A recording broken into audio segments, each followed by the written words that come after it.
Hello and welcome to A Grain of Sanderson, a podcast where we are foolishly attempting to read all of Brandon Sanderson's works in publication order. I am joined by Taylor Lane. Hello. And Jack McLaughlin. Hello. And today we read Six of the Dusk, Dreamer, and Way of King's Prime, each of which we were busy. Each of which I think we're excited to talk about. Give or take, for sure. I mean, we're coming to you from the very snowed-in East Coast right now. Yes. We delayed recording this by a while so I could help a friend escape a parking space.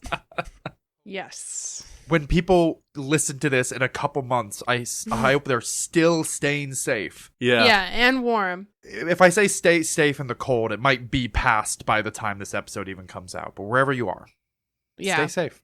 My heat actually went out. Oh, horrible. It went out overnight and it took them till 3 to come fix it. But it's okay. They fixed it. Now we're good. We lost power a couple winters ago, and it's like, all right, we just started burning with firewood. Speaking of survival in dangerous environments, Six of the Dusk. Okay, yeah, that's the first thing. Everyone calls this book by the wrong name, including us. Not me. I have heard this referred to as Sixth of Dusk all the time. And no, that is missing a the. Also, I didn't know this was the name of a person. I mean, that's interesting. I had no reason to know that, but I was excited to learn that. The last Cosmere short story we read, Shadows for Silence, also had a person's name in the title that didn't sound like a name. That's true. Silence Montaigne. This episode might come out before that one because of terrible recording issues, but we'll get there. Yeah, that's so sad. We are professionals. Okay. So we're not going to do one sentence summaries this time because we read 3 short stories that were like kind of on the weirder side, like kind of out there, I would say.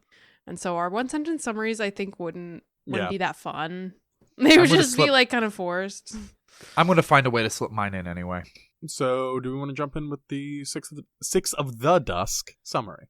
Six of the Dusk is a Cosmere novella set very far into the future of the Cosmere. This story takes place on the Domodrad system, a world where the magic manifests in birds called AVR with different talents. Our main character, Dusk, is a trapper on the dangerous island of Patji, one island in an archipelago called the Pantheon. Dusk has 2 AVR with him, Corkerlee, a bird who shields minds from the mind predators of this world, and Sak, a new kind of AVR who shows him visions of his death by projecting an image of his dead body, killed graphically by whatever danger is nearby. For example, if there was a deadly anthill nearby, Dusk would see his dead body covered in killer ants. The story begins on the shores of Patji, where a bad accident has occurred to members of the Northern Interest Trading Company. There was an attack by one of the dangerous creatures lurking in the waters called a shadow. Dusk follows the trail left by a survivor that cuts through Patchy's jungle uncomfortably close to one of his safe houses. This survivor expertly cut his tripwires, dismantled his traps, until he finds someone hanging from one of his traps in a thing of vines above him, which is a woman. Dusk helps her down and learns her name is Vathi, a woman he actually recognizes as a clerk from his visit to the company. Dusk brings Vathi to a safe house for the night and asks her to make her keep by checking the place for bugs while he checks on his AVR nests on the roof. Suddenly, all of the AVR, including his own, erupt in sounds of pain and fear, including his own AVR, Sak, who suddenly shows him dozens of visions of his own dead body everywhere he looks. This disturbance only lasts a moment, but Dusk knows something is wrong, and he knows it has something to do with the 200 soldiers and scientists that Vathi said were stationed on the northern shore. Frantic, Dusk confronts Vathi, and she reveals that she has an AVR tracker sent by the Ones Above, beings that have mysterious rules for why they are not allowed to trade with their world yet, but are clearly after the AVR. She reveals that there is another machine, much bigger, with the company on the northern shore, a machine they had planned to turn on that night so it could be warmed up to be used in the morning. Dusk knows he has to stop it. He and the reluctant Vathi set into the danger of Patchy's jungles at night, hoping desperately to make it to the company before morning to stop them from turning on the machine. But of course, they run into trouble. They find a dead trapper, killed by one of Patchy's many natural dangers. He died under a giant flowering tree, whose flowers can project mind signals to attract predators. Predators like the giant night maw that shortly strides from the trees to attack them. Vathy takes out her harpoon gun and shoots it at the creature, felling it in one blow. The creature's death cry calls out to the other night maws in the area, who take up the chase against those who killed their brethren. Dusk and Vathy sprint through the jungle, faster than what is safe even in broad daylight. Dusk takes them to the one place the night maws will lose their scent, water. However, on the way, when they stop for a drink, Vathy discovers a mating plume. Hoping she'll find chicks, she grabs the feather, which springs a trap that Dusk saves her from. I'm realizing maybe that I got this in the wrong order. So that's another thing. I think that maybe the attack happens after they do this. Just but keep going. It's fine. It's fine. It's fine. It's all the same. It's all Which good bit? fun. Which bit comes first? I think that they do the mating plume thing before they find the dead body, maybe. Because It's that fine. seems like a weird place to stop if they're getting chased by night maws, I'm realizing. Anyways. I think it did, yeah, but it's fine. Whatever.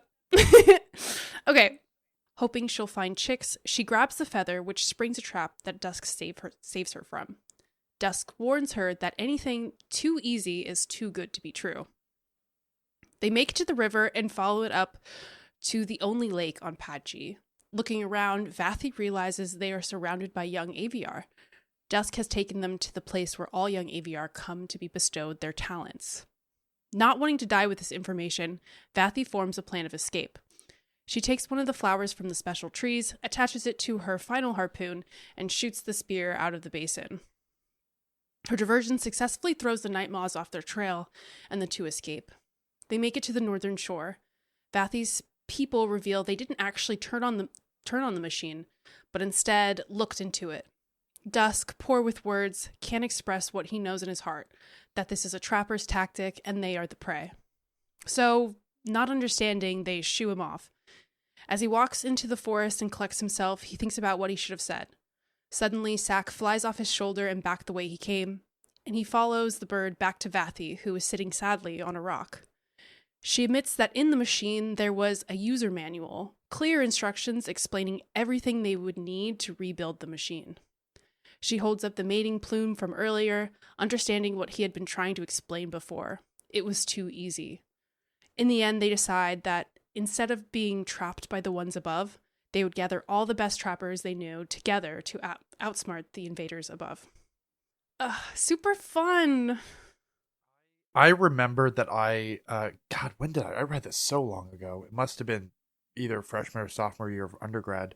I loved that twist at the end. I thought that was so fun. The kind of like, they're trying to trick them into advancing quickly enough so they can like properly colonize. Oh, yeah. Once again, operating under the Kirk Hamilton theory of everything is a movie that or a show that Sanderson likes. This is a Star Trek episode.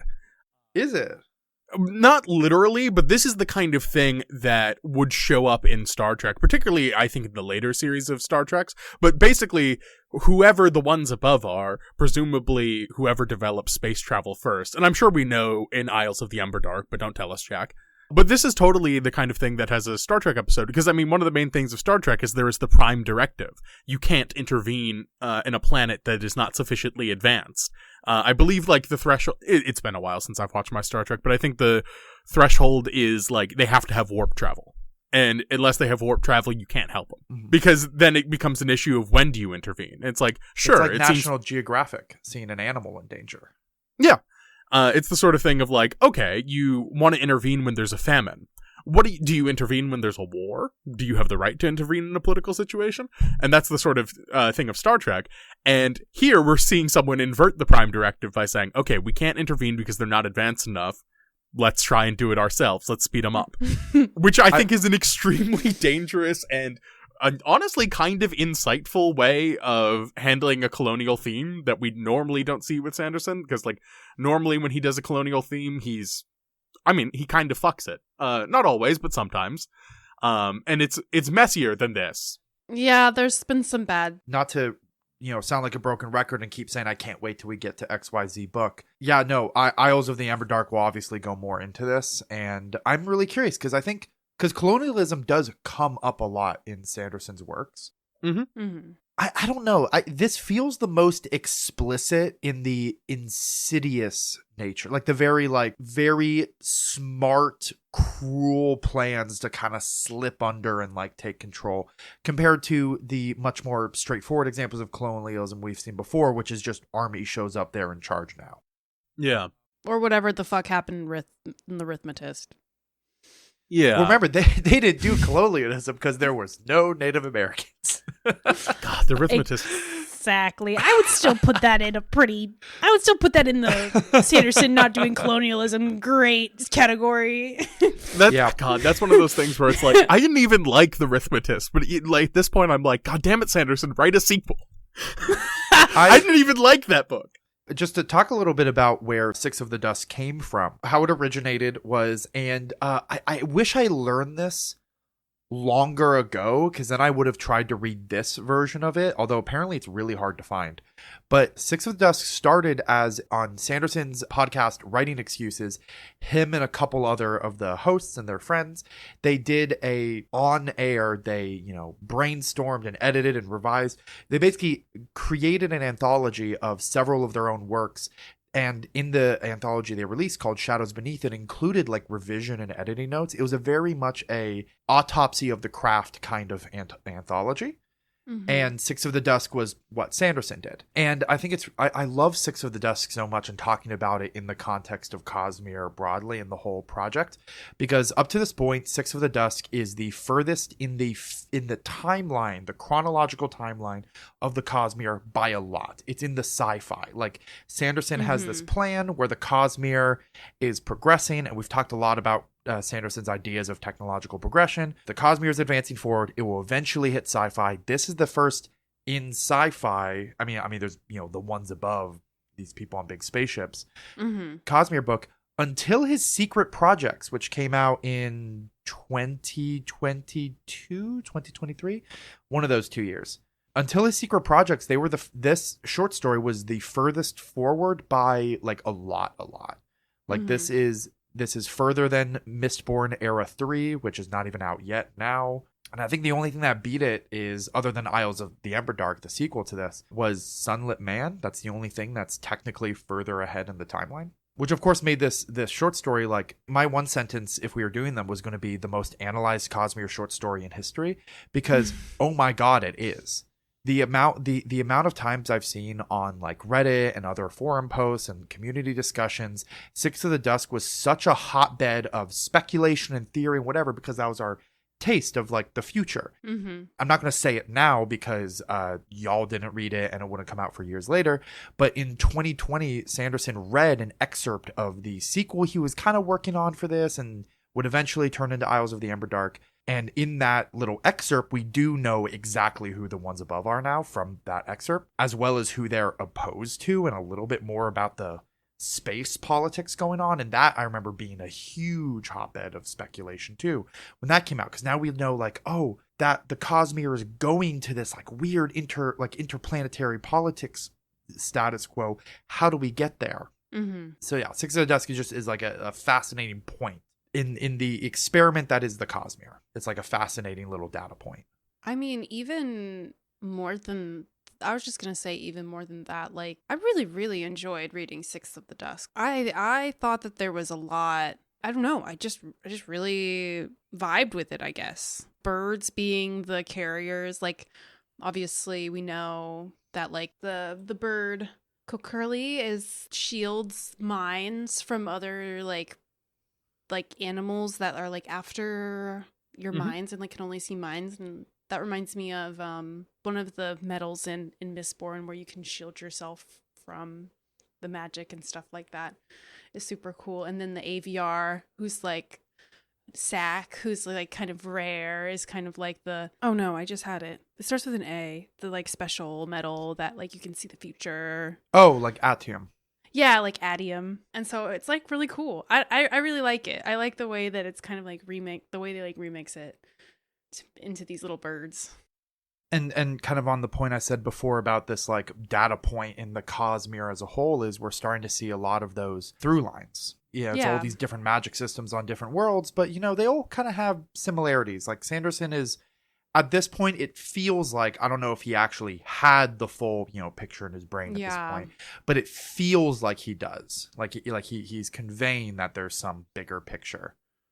Definitely. And I can definitely see how important Mistborn and the Stormlight Archive are really like the two like giant pillars that like kind of keep up like all of these short stories and stuff like that. And like really, I feel like he keeps going back to their systems to like make other systems, especially Mistborn for magic. Yeah, that really does. I mean, I know that later this year we're going to reread Elantris, and I'm looking forward to that, particularly if we get the guests that I'm hoping we'll get. But I do wish we could kind of go back and read at least that first Mistborn, because it seems like such a crucial intertext. And I guess we'll be going back to, not Roshar, Scadrial? Mm-hmm. We'll be going back to Scadrial later this year, so we'll at least have that. I mean, it's come up on this podcast before, but Sanderson has said in interviews before that his favorite magic system he's created is the Mistborn one, so it kind of makes sense. And it shows. Yeah. He's kind of going back to the same like ideas and stuff, like as he develops the broader like rules. But this was fun. I mean, this book was fun. It's a kind of character we don't get. The main character is not a wizard. The birds are wizards this time.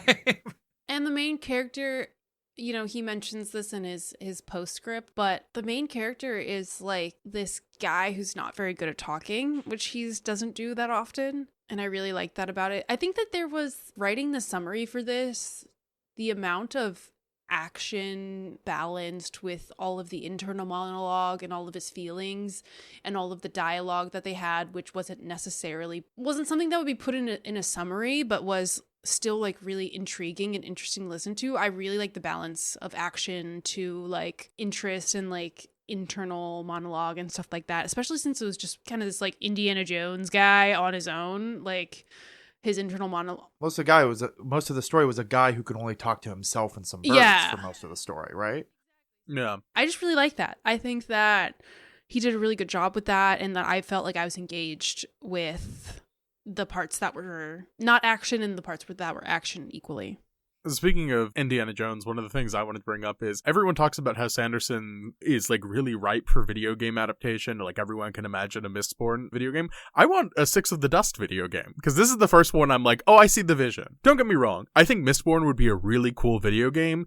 It'd be one of the most expensive video games ever made, because like you need something more complicated than like Spider-Man swinging mechanics. So like we're talking about like a hundreds of millions of dollars project, which again seems ambitious for someone who's never been successfully adapted. Whereas this, I can see something like probably in the style of Dredge, which is a game about exploring the oceans and doing fishing minigames, or Taylor said the slightly more ambitious Indiana Jones video game before we started recording, of like Indiana Jones and the Great Circle. And it's like, okay, you have these different kind of birds. I can see them being different kinds of abilities that you unlock throughout the game. You know that he can in theory unlock more or like gather more to him. So like by the end of the game, he could have 6. We know that his uncle had 3. You also have a built-in detective vision, the dead people around you, and like danger sense. Oh, that would be so cool. And then you also have like an alien invasion plot as a metaphor for colonialism, which I think is something that video games have been doing a lot recently, weirdly. Another game I played recently did the same thing. I was like, something's in the water, I guess. And then like boat mechanics and navigation. And then also you have a chatty sidekick and a really stoic protagonist, which is like video game bread and butter.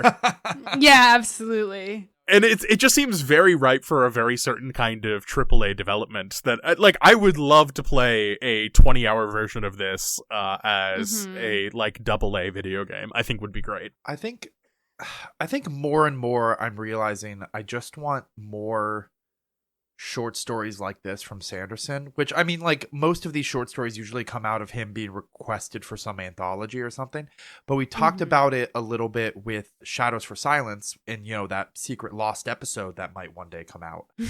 But we talked about one of the things that made Shadows for Silence so interesting. It was about just sort of a normal person experience a world in a very low stakes. Not that the stakes in this one were that low. They were actually weirdly high.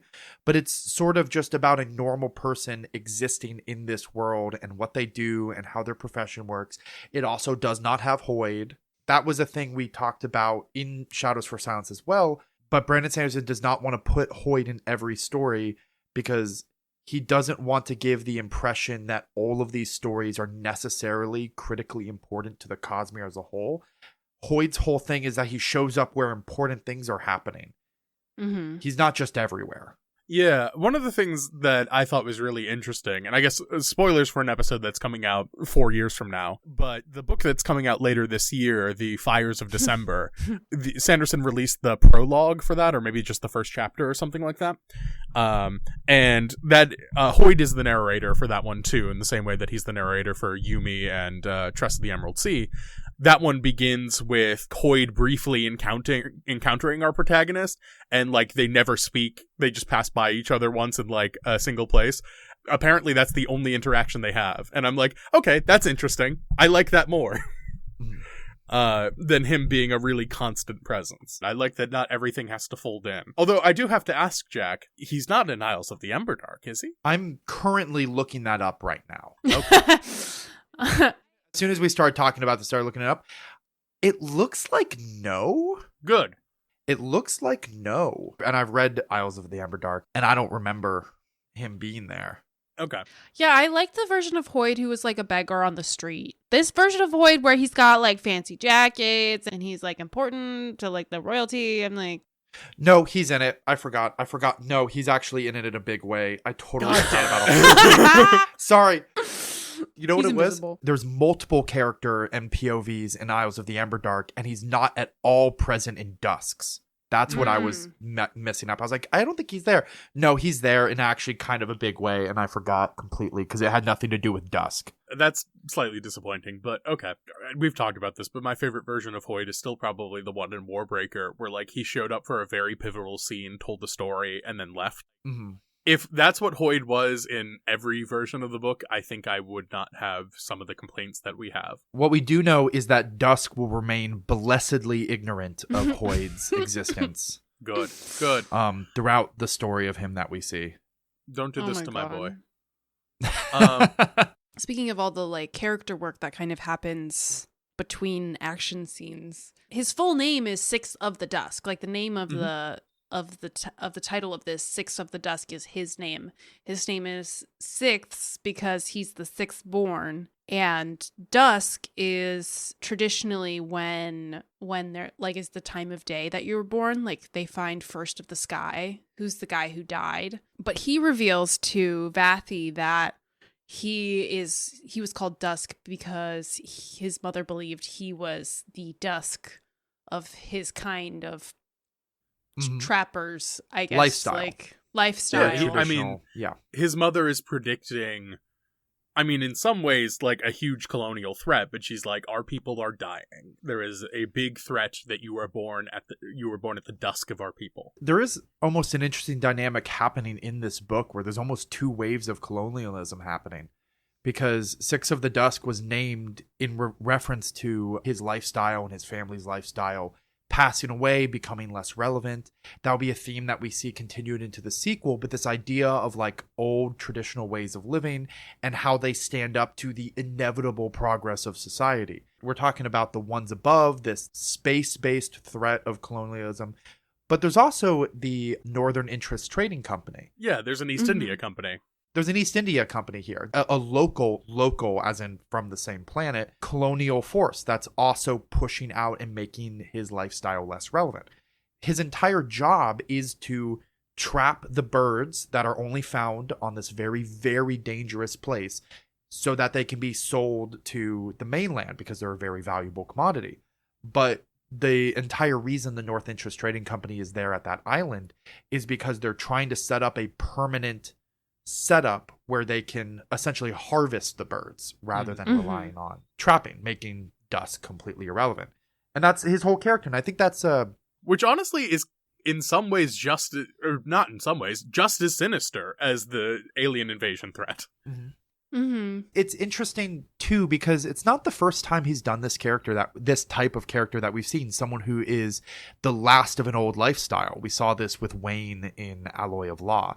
So he's kind of played with at least that maybe not on the colonial level, like society level, but at least on the personal level, Sanderson has played with that type of character before. I feel like this is a little bit more the second thing details that I really loved that I wanted to bring into this was that the archipelago is called the Pantheon because they believe that each island is basically like a god, and Patchy is like the father.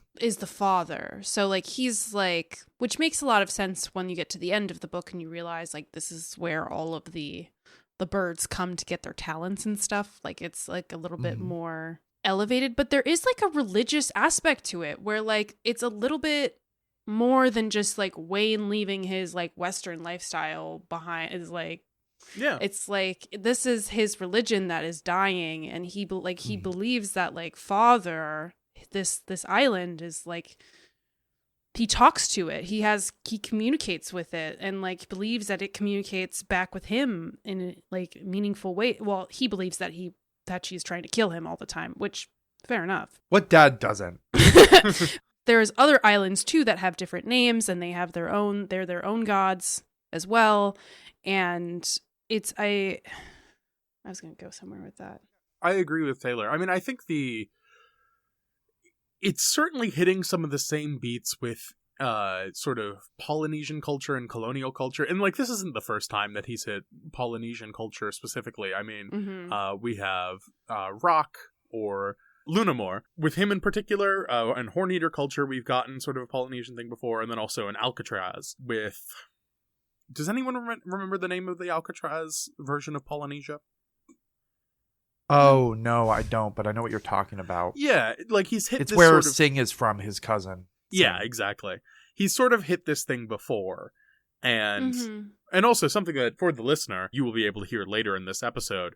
The way this episode is going to be structured is we're going to finish our conversation about this, and then we are going to go into Dreamer, and then also Way of Kings Prime.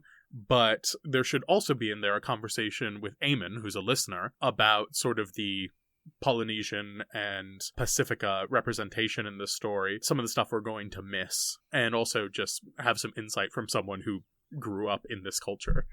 The other thing I wanted to say, broadly, the colonialism is better in this than it has been previously in Sanderson. It's not perfect, though, because another thing that I wish it was made more explicit that people are growing reliant on outsider tech as a sinister thing. And it is towards the end. But for example, Dusk uses... Okay, this one I was unclear on, and I didn't have time to reread. Is Dusk using charts made by the East India Company, or is he using charts made by the aliens from space? Ooh. Oh, I didn't even think of that. Do you think there were charts from the aliens? I might be misremembering, but I do remember... Because part of the thing is that the aliens are coming down, the ones above, and are gifting stuff.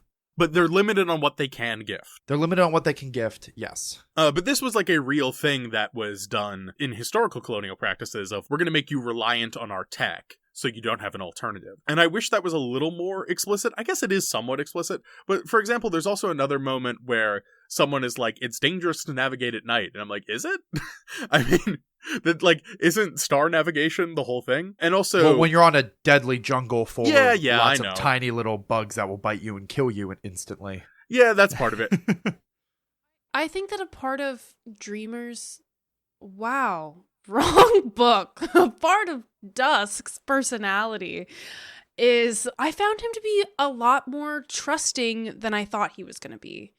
I think that's also a part of like him using the maps as well. Like I think like a part of all of this has to do also though with like his personality, because the way that he maybe it's loneliness, maybe he's just the kind of person that innately trusts. What I'm referring to is that he knows that she's part of the company, and he takes like her to his safe house and shows her where he keeps his birds. He takes her to the lake. He tells her about the worms. He is like much more trusting than I thought he was going to be, and not very protective of that as like a secret, I guess, that he doesn't want to keep from the company, which makes for an interesting short story because we needed to get places fast. Mm-hmm. But also makes me feel like he is trusting but he didn't read to me as naive, which is very interesting. Like, it seemed like he made that decision consciously that he wanted to tell basically the whole company about his secrets. And I don't know why, other than the fact that he's trusting.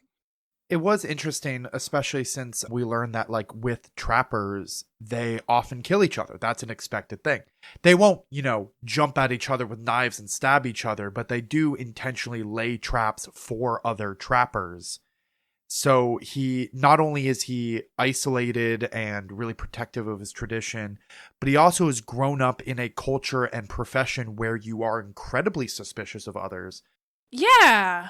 I'm sure there was a line that I'm just forgetting about. Why was it I guess maybe because she was not a trapper and he's not a cruel person. He doesn't want to kill people. I think the other thing that this is just hinted at, he used to work with someone else. He used to work with his uncle. And so it might be this sort of situation of like, oh, I can work with a person again. Just very lonely. Yeah. Yeah. His uncle dies. His uncle had 3 birds of his own. And I believe they both got poisoned.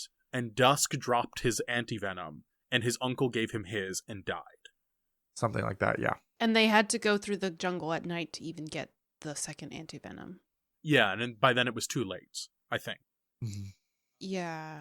So maybe, again, it might just be loneliness. To finish my point a little bit earlier, but I think that most of the colonial themes are handled well. This sort of reliance on outside tech being a sinister tactic, and that sort of thing. The only other thing I would say is, it once again is Western progress is inevitable, and it's like, I don't necessarily think that's true. Because, don't get me wrong, it is generally easier to teach someone how to use a compass and a map than it is to use star charts or knowledge of the stars or landmark features or any sort of indigenous sorts of pathfinding or wayfinding. But it's also one of those things like guns. An early gun is actually not much better than a bow and arrow. In fact, if you have trained longbowmen, you probably are going to do much better against them than these people using a muskets. The thing is, it's way easier to learn how to use a musket than it is to become a really skilled longbowman. Mm-hmm. So it's one of those things where it's like, no, it's not necessarily more advanced. It's just easier to learn.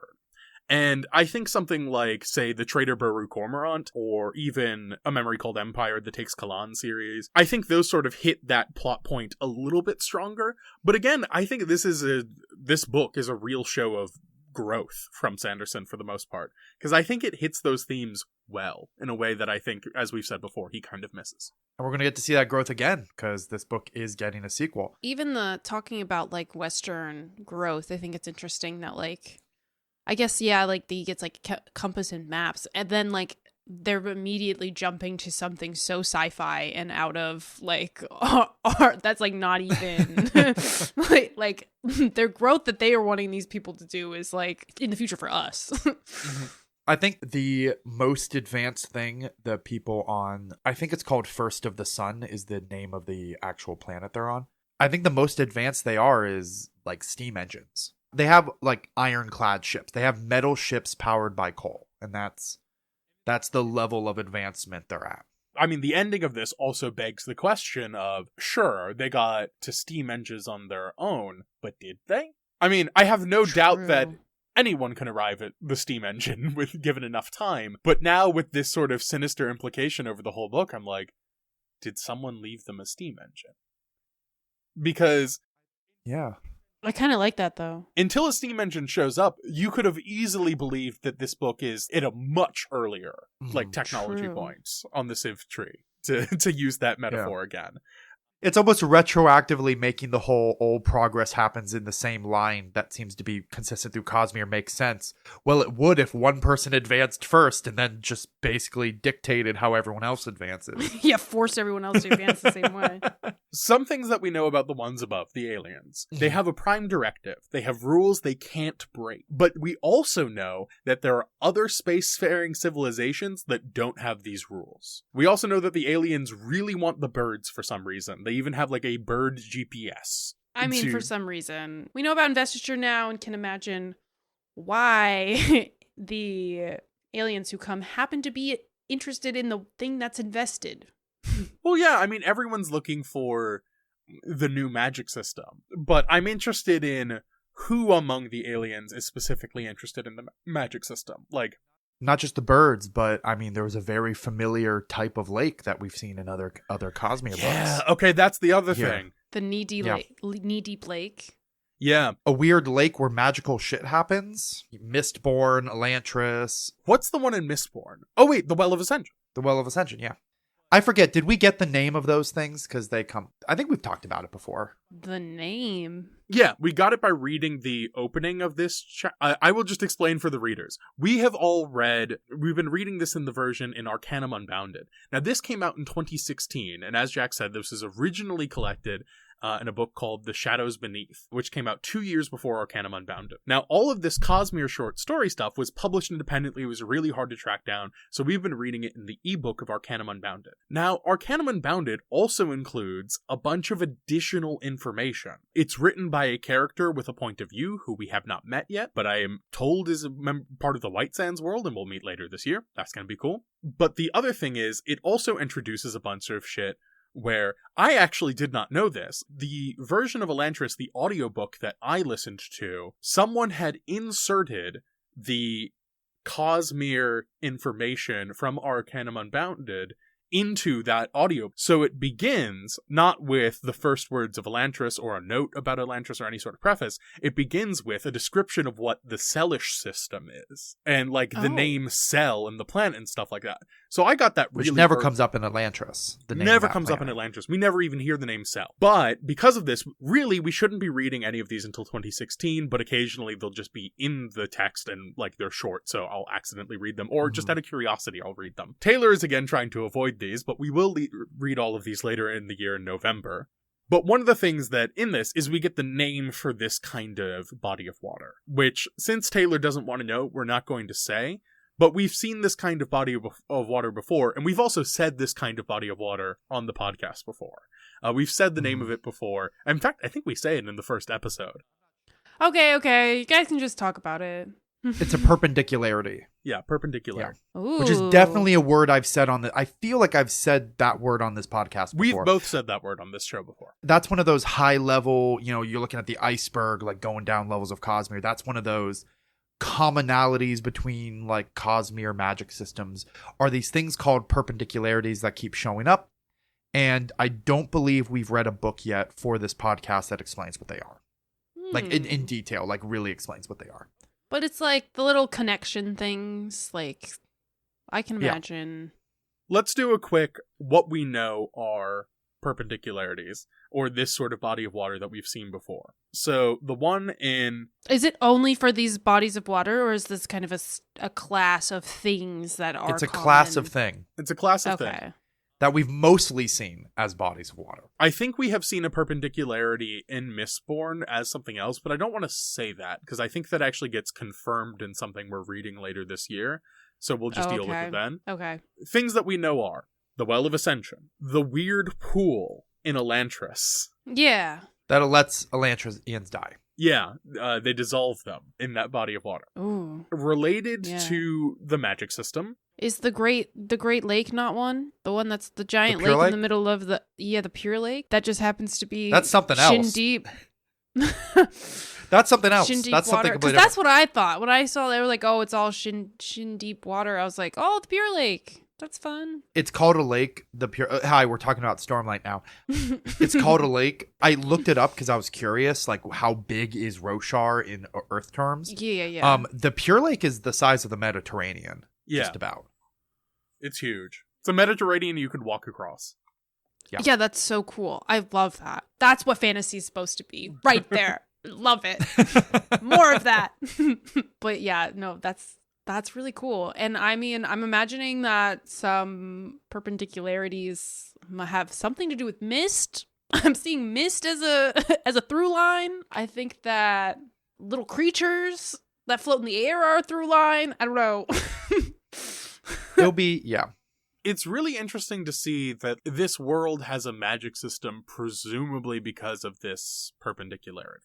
All the birds get their magic power by eating fruits that grow on the shores of this magic lake. No, it's the worms. The worms in the fruit. It's a couple layers. There's a food chain. I don't know. I don't know if it's the fruit or the worms. Dusk seemed pretty strongly that it was the worms. I thought it was the worms got into the fruit and then the birds. I don't remember. It doesn't matter. It's definitely worms. I thought there was a fruit step, but either way. There might be a fruit step. Who knows? It might also just be proximity. I mean, I'm most likely to believe Dusk because he seems like an expert, but like, who knows? Maybe because we never really get explicitly if he fed a worm to his bird and that's how he knows. But the reason he has a unique bird, a unique AVR type no one's discovered, is because he brought a non-native to the Pantheon bird to this lake. Mm-hmm. Yeah. Which then ate the worms and developed the power. Like, that's the big secret that the East India Company, the Northern Interest Trading Company, doesn't know about AVR. That's like a secret only trappers know, is that's why the birds have powers. People have tried to take these birds and like breed them on the mainland, but when they breed, the baby birds never have these talents, never have magic. Only birds born and raised and developed on the islands, on the Pantheon, ever have powers, and it's because of this lake. Yeah. I'm gonna be so honest. There was a moment at the climax when he was like, I gotta do what I gotta do. I really thought he was gonna eat the worms. I mean, that'd be interesting.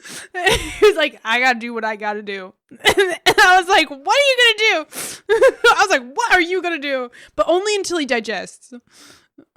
I mean, one of the things I will say that's really funny, without spoiling the rest of what's in that 6th of Dust opener, one of the things they say is there's a perpendicularity there, and it's unique there because there's also not blank there. And I'm not going to say what blank is until Taylor reads it later. Oh, yeah. But then I just had the thought of like, God damn it. But like the other thought of like, of course, every world in the Cosmere, regardless of whether or not it has a perpendicularity, is important. I was like, God damn it. It's the wizard thing again. The only ones we get stories about are wizard ones. And that's fine. Because, like, the rest of them are just going to be non-magical. And that's totally interesting. But I liked that there was a conscious recognition of, like, yeah, there are people without magic in this world system. We're just not going to tell any stories about them. Graham, you're going to hate this. The first book where we get a story on a world that does not have a perpendicularity is Tress. Really? Yeah. Okay, we'll get there.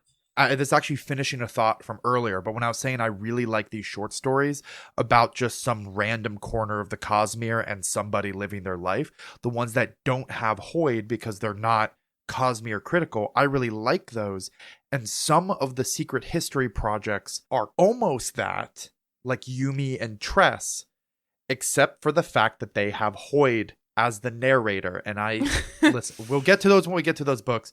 I'm not a fan of Hoid as narrator. I think I like those books overall. I don't like the fact that it's Hoid the narrator. Those books could have been more Six of the Dusks and Shadows for Silence. Anyway. Yeah. Wait, can you just confirm or deny if I was way off base and understand what a perpendicularity is, or if I was kind of like I kind of got what I was saying? Yeah, I mean, you mostly got it. Okay. You're picking up all the right clues. Ones that Yeah. Okay, cool. The myths in particular, kind of, but like I don't want to elaborate on it, but like you're on the right track for the most part. Okay, because you two could have just been sitting there like that's not what they were talking about. No, that's no. not it. I do have to do that on a lot of episodes. If I'm just hearing the two of you theorize when I know the answer, and I'm just like, I haven't gotten there yet. Okay. When it comes to how they connect to each other, I'm much more of a just, feed it into my brain kind of like. I like to do like interplanetary like theorizing about systems and stuff, but once it gets to how systems interact with each other, I'm just like, Sanderson, you just tell me what's going on. I don't need to theorize. You just let me know. That sounds fun. I have a random personal anecdote, which is funny considering we just did this after Shadows for Silence. I must have read these two short stories, Shadows for Silence and Six of the Dusk, pretty close to each other at a specific point in life, because rereading them, I am realizing how much stuff I stole from these two short stories in particular for my D&D games I ran in college that were over such a long course of time that I forgot that I stole them from these short stories. That's so cute. I mean, they're back to back in Arcanum Unbounded. Yeah. I quite literally, in the D&D campaign I ran all throughout undergrad, had an island change called the Pantheon because I just thought that was super cool.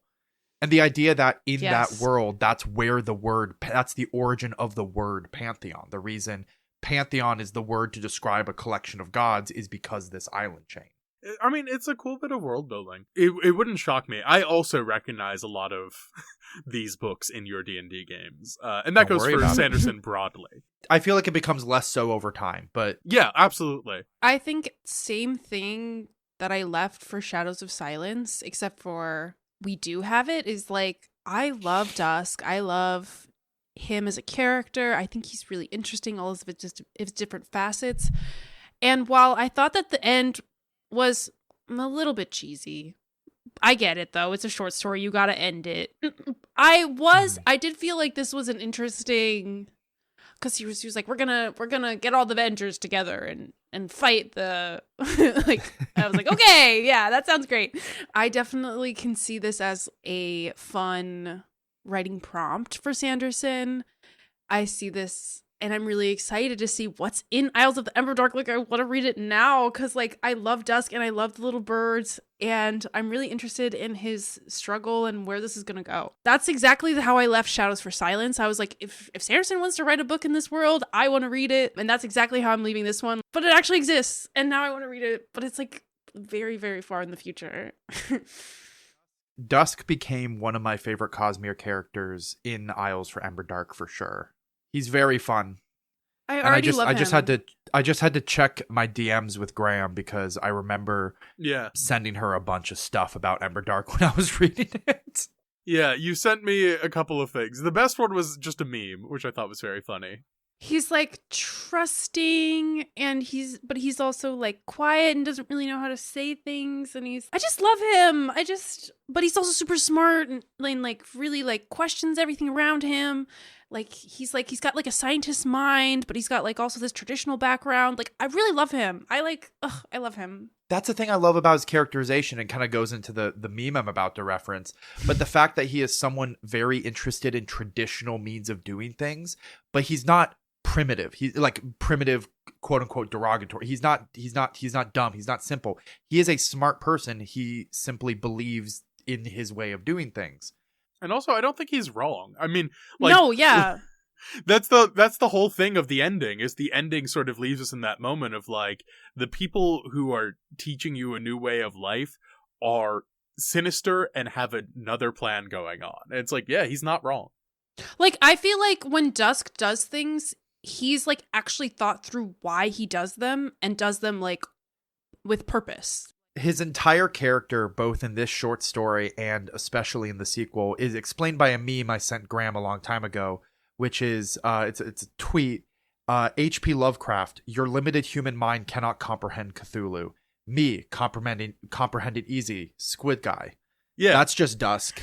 Like, Dusk's entire character is people telling him like, "Oh, you're such a simple primitive. I bet you don't understand this thing," and he just looks at it and is just like, okay, I get it. Like, I don't know the exact I don't know the exact science behind it, like the specific science, but I get it.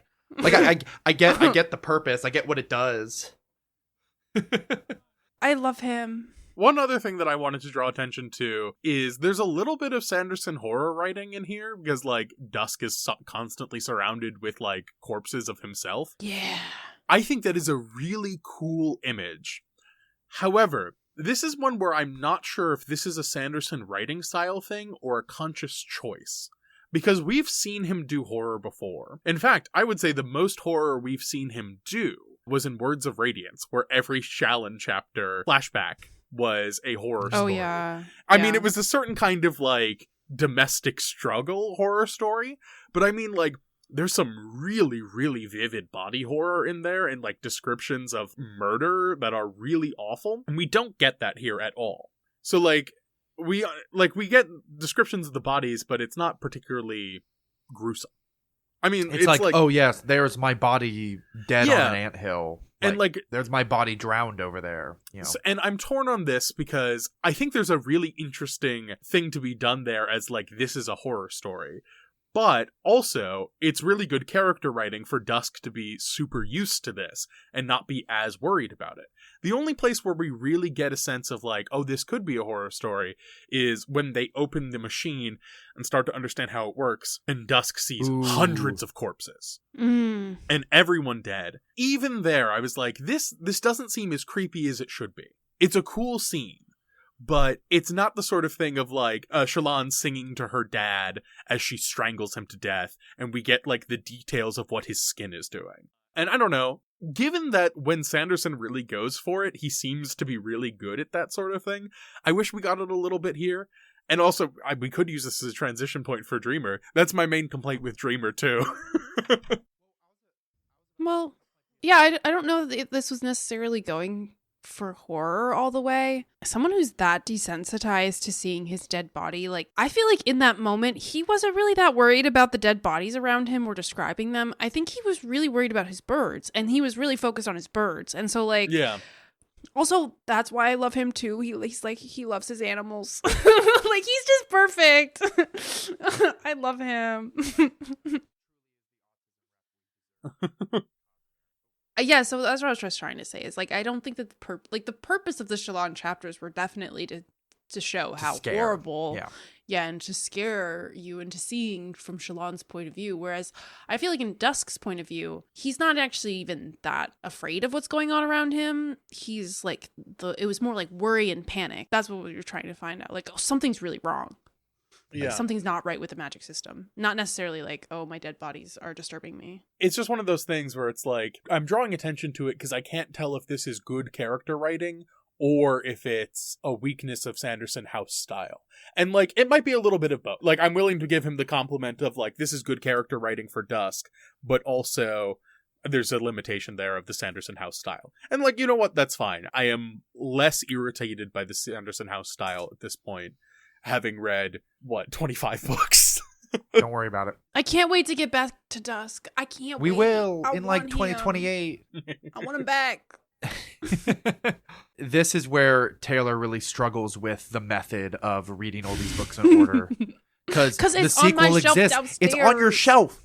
Not even Walton has read it. He's holding back. The nice pre-order version of the book is on your shelf.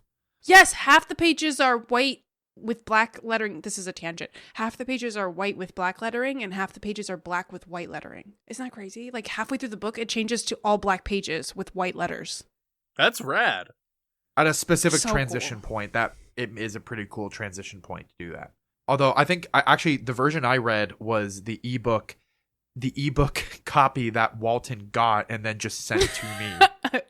Because if you buy it on Dragonsteel, you get also a free ebook. But yeah, no, I think it sounds like we're generally really positive. Highly recommend. Big fan. Oh, sorry. One last thing I want to say about Six of Dusk, which is sort of complaining about the sequel in a non-spoiler way. This is a short story. The sequel is a full novel. Sanderson thought it'd be odd to kind of do that, to be oh, here's this new Sanderson book. But first you have to go find this short story is necessary, prequel. The book doesn't make that much sense if you don't read the short story. He was oh, that's kind of odd. Here's the new Sanderson book. Go find a short story in a anthology collection if you want to, read this book. So he thought, okay, let me just put this short story at the start of Emberdark. Except he doesn't. He doesn't just put the short story at the start. He kind of in a Stormlight style chops up this short story into a bunch of little sections and makes them flashback chapters in part 1 of Isles of the Emberdark. Don't care for that. I hate. It breaks the flow. The short story is pretty tightly tied together of constant action and was not written to be a flashback. So you're reading Isles of the Emberdark and you keep having these really awkward moments where Dusk is doing something and he's this reminds me of another time I found a girl trapped in one of my traps. Flash, and I'm not even joking. That's how awkward it is. It's that. We'll get there. It's not good. He should have just made this short story part 1 of Isles of Emberdark. Anyway, that's my rant over. We'll get there. He beefed it on that, but anyway. By the time we get there, it might be a fun reread. Do we have anything else we want to say about Six of the Dusk? Or do we want to maybe take a bathroom break and then come back and talk about Dreamer? I already miss him. I already miss him. We'll take a break, and then we'll either be back here in the edit with Eamonn, or we will be moving on to Dreamer. Sounds good. We're done talking about Taylor's new Cosmere crush. Anyway. My Discord crashed a bit. Did you say Taylor's crush? I said Taylor's He is Cosmere my crush. He is my Cosmere crush. Him and Vivenna, my crushes. I love them.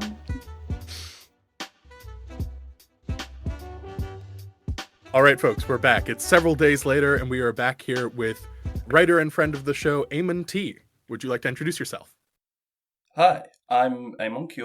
I am a fan of the show, and as mentioned, a writer. I'm also Cook Island Māori. I'm Whakapoe Kura, which is like, I don't know if I need to give the where that is, but that's kind of like the southwest part of the island. So that's on my mother's side. I grew up here in New Zealand. That's kind of my thing, and I've been a huge fan of Sanderson for a really long time. I kind of got into Sanderson at university. I was like, I feel like this is a lot of people's experience with Sanderson, where you kind of have the bit where you take a break from reading really big stuff, and then you go like, I'll try out audiobooks. And I was like, ooh, a 50-hour audiobook? That's a great deal. The first time I ever listened to a Sanderson audiobook, Jack had recommended The Way of Kings to me, and we were doing sort of a book club of 2 where we would assign each other a book, and then we would read through it. It didn't last very long, but I read through The Way of Kings while at a dishwashing job, and I listened to the whole thing as an audiobook. And it was a great way to get through that week. I still have not listened to a single Sanderson audiobook. Which is crazy to me. Which it does feel like I'm missing out on part of the experience, because people talk up the it's like Kate reading and Michael reading. They're both reading, Michael right? Kramer, okay. But they are married, aren't they? Anyway, that's besides the point. They are married, but actors never take each other's names. Dang, I didn't know they were married. Mm-hmm. Was there anything else that you wanted to introduce? I wanted to go back to your sort of introduction to Sanderson. So you started listening to, presumably, The Way of Kings if you went to a 50-hour audiobook. I think what I did was I saw a bunch of 50-hour ones. And I think I had also just started to get into Just King Things at the same time. Shout out to Just King Things, a podcast Great which show. I listen to Stephen King in chronological order. And so I was like, I'll listen to this guy in chronological order. They are some wonderful. inspiration for sure. Yeah. Yeah. And then I started with Elantris, kind of just worked my way through the entire catalog for a while. So I think I've read, or at least listened to, everything Cosmere except for White Sand. Which apparently does have a good audiobook, weirdly. Yeah. There's a graphic audio. Yeah, that's one of the things that I want to get to whenever we do, because I think we're going to have to do the White Sand volumes as they released originally, and then I think we're just going to have to do a many different versions of White Sands episode, because there's 4 at this point, because there's the omnibus edition, there's the graphic audio, and then there's a prose version. That you can That's not out yet. No, it is out, Taylor. You can get it by signing up for his email list, and that's the only way to get it at the moment. That's how you get them. Oh my gosh. That was the original way you had to get, I think the original way you could get The Way of Kings Prime before it came out as a Kickstarter exclusive was you could email Sanderson or Brigham Young University, and you would have to ask for special permission to see it, and they would give it to you. I don't know this for sure, but Sanderson is so involved with his community and being in contact.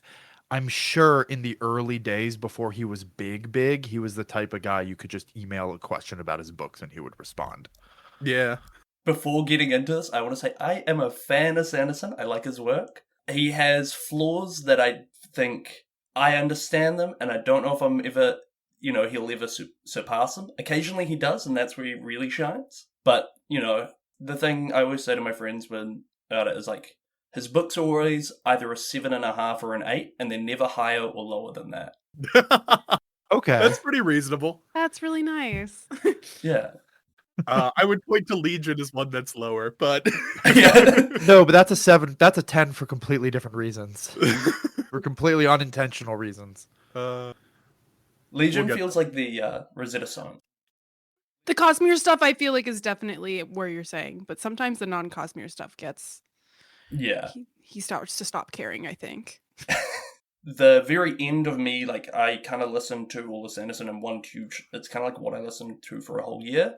And at the end of that was listening to Six of the Dusk and Arcanum Unbounded. I had really bad food poisoning at the time, so it was like a great, like, lying on the couch listening to that. And what's the Mistborn one? That's... Oh no. The Secret History? Yeah. I have not read that one yet. Or Oh, we're you're reading lucky. that this year though. yeah, summer Yeah. reading for us. It'll be great. Oh God. And yeah, and it was really exciting to see Sanderson engage directly with Pacific culture. It's something he has come back to, and hopefully, like, it's one of those things that he's going to regularly return to it in a lot of interesting ways. And I guess we could start with talking a little bit about that, like, Yeah. because in terms of what's been read so far, like, Rock shows up, and I think that's the first in terms of, like, chronologically. There's a lot of other Pacifica influences, but Sanderson has said on record he is, like, I can't remember the word he uses, but, like, fascinated by Māori culture or Pacifica culture, and I think it's very similar to him with Korean culture, where it's one of those kind of palettes he will draw from very regularly. Yeah, absolutely. But I think that they have, and I imagine we're going to get into this, they have very different origin stories of, like, Sanderson went on a mission trip in college, and this is sort of what brings him to Korean culture.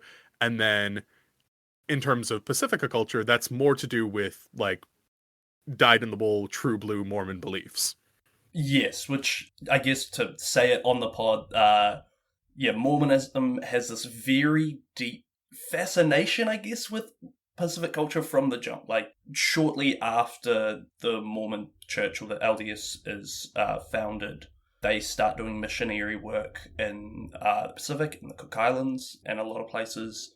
I don't know if this happens after the fact, but a lot of the kind of belief system gets tailored to kind of fit the Pacific Islands into the wider, I guess, folklore of Mormonism. There's the character of, is it Hogarth? I'm gonna just Wait, make and sure before we continue down this, are you Mormon? I'm not. I'm Okay. just saying. That's important context. Yeah. I'm saying this is like, even today, like, Mormonism is pretty big in the Cook Islands. None of my family is, but there's like 3 churches in Raro, and Raro is not very big. It's about, it's like the size of, it's like a 3-hour kind of drive, maybe, around the whole circumference of the island. So it's quite a lot for a place that has one road going around it. Yeah, and the Yeah. other thing that's sort of interesting is BYU has other locations apart from the one that's in Utah, but one of the other famous locations is in Hawaii, and it's massive. It's like one of the biggest colleges in Hawaii, and it's just fascinating that they're like, oh, well, obviously we need to have a presence there too. Yeah, and there's also the, I think, Polynesian Cultural Center or something, which is run by the Mormon Church there as well, which is, I don't want to, like, I might be misremembering this, but even, like, at university, a lot of grants and research in Pacific culture here in Auckland is also often, like, in conversation with the work being done there. Like, I know people who did scholarships there, and, like, they're very intertwined in a way. And I guess a thing to start off about, like, some of the dangers of that is with that thing of, right from the jump, Mormonism has tried to almost insert itself into Polynesian history and vice versa in a way. Like, there is the figure of Hagoth, that's the name, who is within the Book of Mormon, is a Nephite, I believe that's how you pronounce it, a shipbuilder who goes to Polynesia and starts Polynesia within the Mormon view of it, and that Pacific Islanders are like one of the like lost tribes of Israel or something. I'm not sure if I'm like mixing. I'm not a Mormon expert. Neither am I, That's but okay. to my knowledge, that is correct. You could take that very, let's say, generously and say, like, it is being expensive to allow Pacific Islanders into this kind of canon. Even in its most positive, like, reading of it, there are some really negative effects of that. For example, there is, like, within multiculture, lineage is really important, and being able to, like, recite your whakapapa or your akapapaonga, which is, like, the chain of your ancestors going back to either the gods or really far back. And that's how, like, a lot of history is maintained. And what kind of happens with missionary teaching is some of those lineages can get warped or slightly mishandled.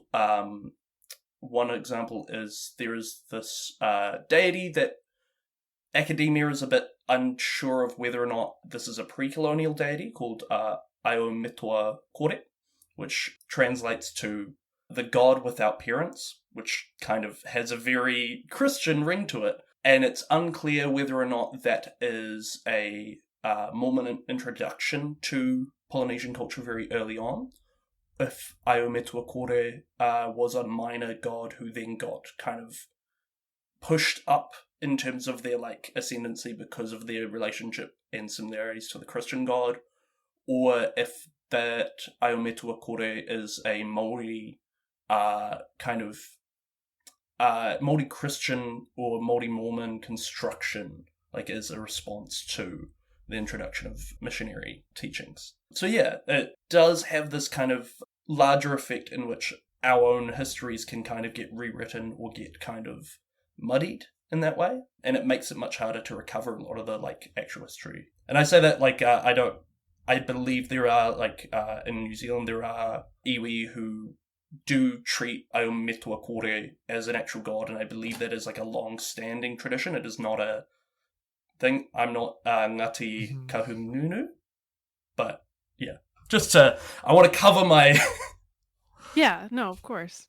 All of that is to say, Brandon Sanderson, the person existing in time who is a Mormon, has a lot of motivation to be interested in the Pacific, and has a lot of access to Pacific culture as a Mormon because of things like, Brigham Young, the Polynesian Cultural Center. These things are very closely tied to the LDS. Mm-hmm. It's not a bad guess to say Sanderson is very interested in the mythology of his own religion and kind of like exploring elements of that. I'm not surprised to hear that the Polynesian or Pacifica interest is like in part coming from his religion. So we obviously Six of the Dust, that's a pretty direct comparison.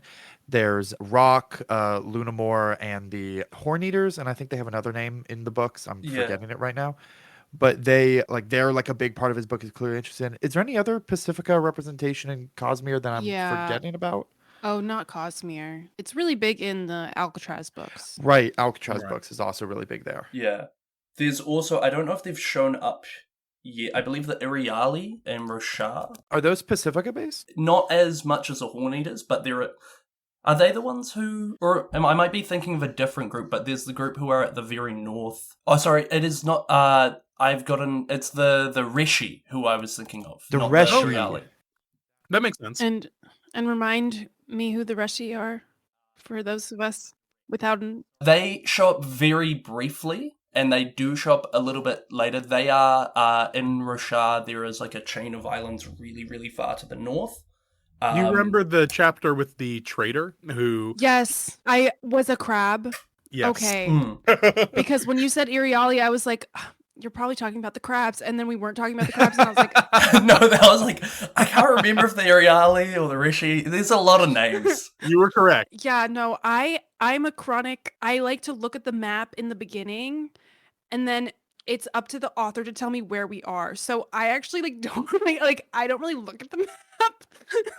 I need it to be written out, or it didn't happen. Like I need you to tell me where we are. I'm not gonna flip back, especially with those books. It's like a workout to flip back. I'm not like giant Fair. books.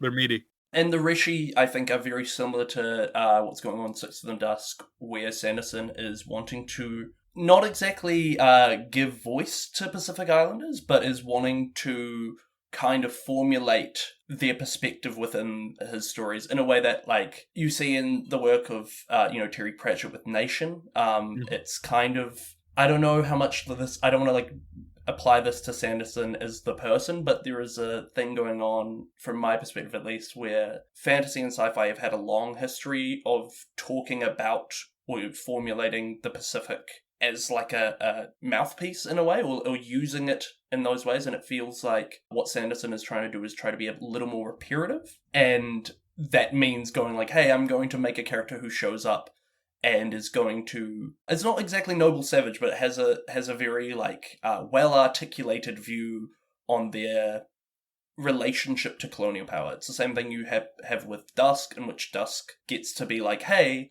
we are not primitive, we are actually very complex, and kind of speak against the common narrative that used to exist about the Pacific Islands. I guess this does come up in Isles of the Emberdark more, so I don't want to spoil it, but Isles of the Emberdark felt like when he actually took those themes and was like, no, I'm actually going to try to say something, like really say something about those. Yeah, and part of that's, I think, him working through, I believe in like up until the 60s, the belief was that Polynesians weren't actively traveling the Pacific, they just kind of drifted to places. It's not until people did the actual, listened to Māori who had been saying, hey, we've been doing this the whole time, we know how to do it, and reconstructed some of those voyages, and then luckily, this is tying into Six in the Dusk as well, I think trappers are very obviously analogues for Pacific wayfinding in terms of their position within culture, and the idea that Dusk is one of the last ones, because a lot of that knowledge was actively suppressed by colonial powers, and then luckily a navigator called Papa Mau, or Mau Pialang, in Melanesia or Micronesia. I'll have to fact check myself, but from him we were able to recover a lot of that knowledge and start teaching it, and it's now like a thing that people are actively doing, like, and it's awesome. Like, there's a actual Vaka traveling around and navigating using these traditional techniques. Yeah, That's incredible. sorry, I feel like I've talked a lot. No, that's good. No, I'm sad. I'm sad. Everything you say, I'm like, wow. Keep going. I didn't know this. It's really cool that you bring up that actual history and kind of the alignment with it, because I mean this is very much just like my perspective growing up in America, like white, growing up in America with American media, etc. I don't feel I've been very exposed to Pacifica history beyond like a very surface level, like what comes up in history class. Certainly not like the details regarding like the history of wayfinding and stuff.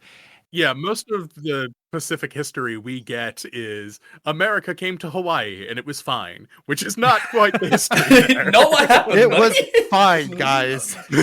Stop asking about it. Kids, do you know about the Dole Corporation? Do you know about dope? It's interesting then, because that then kind of reflects that you're tying like what happened in the Six of the Dusk to actual history. Just kind of is more evidence on top of the evidence we already gave that Sanderson clearly does have a genuine interest in this culture, like to the same degree you already made the comparison to Korean culture. I guess the next question from me is, I'm trying to think of a more interesting way to say, how'd he do? Yeah. Like, He did fine.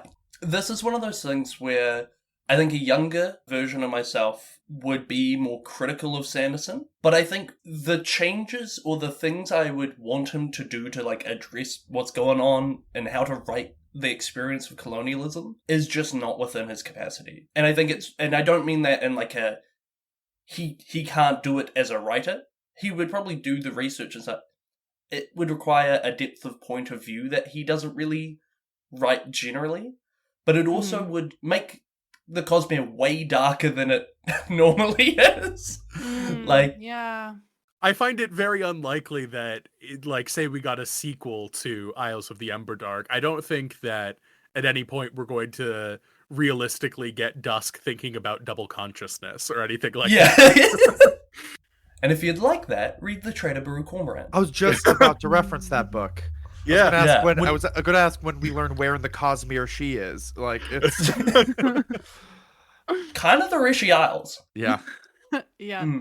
Yeah, and I've read those books, and those gave me that feeling of like, oh, it feels really good to have this experience be represented using the tools of fantasy in a way that like really connected and really worked. Like, I highly recommend Trader Baru Cormorant. It really captures, and this is one of the things I think is kind of hard to write about Pacific colonialism, is we're tiny, and like, we did amazing shit. Like, we traveled the world's largest ocean pretty casually. But in terms of like economic power, there is very little that the Pacific Islands have in terms of self-determination a lot. Going back to the Dole Corporation. One of the most evil things to have ever happened. Yeah. I say this like as someone who, like, when I'm not at my most hopeful, I think about like the kind of despair of being like, hey, we could try to stop this. We could get these people to leave, or at least respect the authority of,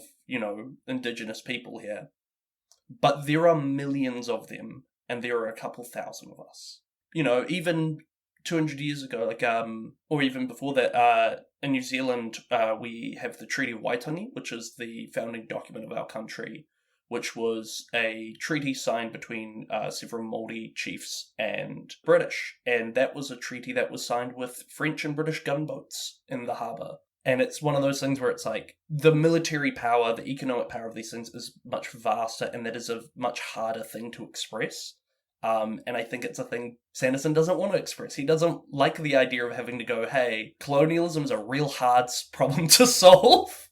Yeah, Mhm. I mean, that's one of the things that is really interesting about how Six of the Dusk is talking about progress, is the fact that while there is like a colonial trading company, it's all self-contained. It's not like the people from the sky are coming down and setting up a trading company. The sort of onset of this technological threat is coming from within the house in a sort of interesting way that did not happen historically, obviously. Yeah. I thought it was interesting you brought up your desire, hope, or lack of hope, like of the whole, you know, could we kick these people out? I'm trying to think of the popular fantasy or stories or media that includes a Pacifica culture in it that comes to mind. Right now, I'm mostly thinking of Six of the Dusk, Isles of Emberdark, and like the Trader Baru Cormorant. I also recently read Memory of Empire, which I don't think has a lot of relationship to specifically Pacifica, but does have a very strong colonialism theme, like in like the insidious nature of colonialism, like really, really putting an eye to that. Yeah, I mean, that whole book is about double consciousness. Yeah, it's really, really good. Highly recommend. And I feel like there's a common theme in these fantasies of an almost like wish fulfillment in like showing the fighting of that. Like that's clearly the fantasy, it seems like, in these popular stories that people want to engage with these cultures, is this kind of underdog sense of. Jack is showing that he hasn't read the Baru sequels. I have gotten a couple chapters in. Well, okay, Baru is definitely a example. I think Baru is definitely the more hopeless end of the spectrum of that fantasy. Well, who knows? Maybe we'll turn it around by book 4. Book 4 is not out yet. I'll reserve judgment. Yeah. And I think that's like also even talking like more popularly, like James Cameron's Avatar films are this, in which I don't want to like just say, hey, these are often written from white guilt. I don't think that's what's going on in Trader Baru Cormorant. I actually think that's a way more interesting thing going on. I love those books. They're very dense and thorny in ways that are hard to unpack. But yeah, like there is this idea, like James Cameron famously said, part of him making Avatar was like the idea of like, oh, what if Native Americans fought harder? And I might be that quote might be taken a little. I'm taking it a little out of context, I believe, but it is that, like, explicitly the second Avatar film really heavily based on Pacific culture. My cousin is in that movie. Wait, that's amazing. This will be in the same episode, by the way, unless it gets cut, which is also valid, where I talk about how much I love Avatar because it's the only thing that's delivering high budget fantasy these days, and I'm starving. Yeah. My cousin weirdly also worked on that movie, but did effects. Oh, really? Yeah, crazy. Yeah. Shout out my cousin Jacob. Yeah. Also, shout out to the Avatar films. They're weird in ways that I love. Like, I love them. I might plug this at the end of the episode, but I've written a whole essay about how It's a really good essay. they're movies that are like, yeah, they're kind of like, my view on them are they're not movies. they're sequels to a train coming into a theater and everyone goes, whoa! Like, Yeah. I mean, they are Oh kind my of, in a God. way, the most theme parky of what Scorsese was complaining about. And, like, I don't say that to entirely disparage them, because, like, I fucking love a roller coaster, so... yeah, and I think, like, my thing is, like, I think James Cameron's kind of, he doesn't care if the movie's good. He cares if the aliens look realistic enough. And he's like, I just happen to make some pretty okay movies, and this is a side Yeah. effect. It's bizarre, like, the level he'll go to for the realism of a shot, where it's like, all right, Kate Winslet, for this shot, the only way I have figured out how to film this for Avatar 2 is for you to be underwater for 7 minutes without oxygen. Can you It's do that? crazy. What is it about Six of the Dusk that turns this into an Avatar podcast? I don't know. I got really passionate. When Taylor said she talked about it in the recording of the episode, that's an understatement. It's probably like 30 minutes of conversation. No, it's not. There's just a lot of me screaming about the dragon dog fighting. I'm just so excited every time I see it. It's just so good. I also think there is actually, like, I don't know if, when was Six of the Dusk written in terms of, is it pre or post Ooh. Avatar? 2014. So post Avatar, because I do think there is something there of, like, the Avatar thing of, like, here's a jungle that's so evil it'll kill you so quickly. Yeah. And instead of going, like, let's have just a white guy turn up here, let's have, you know, someone of that culture be able to navigate and understand and interact with it. And even, like, I think Sanderson has actually, especially in Ember Dark, actually done the work of, like, researching and looking into the kind of, like, state of mind of Pacific wayfarers. Like, I don't know how much of this is intentional in the first, like in Six of the Dusk, but definitely in Isles in Ember Dark. I don't know if he consciously or unconsciously saw Avatar and was like, hey, I could do that a little. Let's take this idea and, like, reframe it in the Cosmere and see what that does. I mean, once again, Kirk Hamilton's, what Sanderson, what if I did that movie in my setting, holds true. Yeah. Yeah. And I do think Six of the Dusk is one of Sanderson's, like, most successful works. It's not like, now I'm thinking of calling it A Memory Called Empire, but that's not what the book is. Emperor's Soul? Emperor's Soul. Yeah. Yeah. Yeah. Which is, like, in my opinion, is best. But I do think, like, Dusk is one of the more interesting point of views Sanderson manages to write. And is, like, actually, even on the prose level, has, like, a slightly stronger connection to Dusk's point of view. There's a moment where he gets mad at Vathi, and he switches from using her name in his narration to saying the woman, which is, like, just, like, a subtle enough distinction that he's usually not firing on. Yeah. You also went back and listened to some of the writing excuses episodes, is that correct? Yeah. We could talk about that maybe a little bit after we wrap up this conversation, but one of the things I think about that is he's like, oh, this is one of the characters that's least like me. So the fact that he really had to think about the point of view, whereas I feel like most of the time he's like, I have more quippy characters, which I think is how he's more comfortable writing. He doesn't have to switch into that more detailed mode.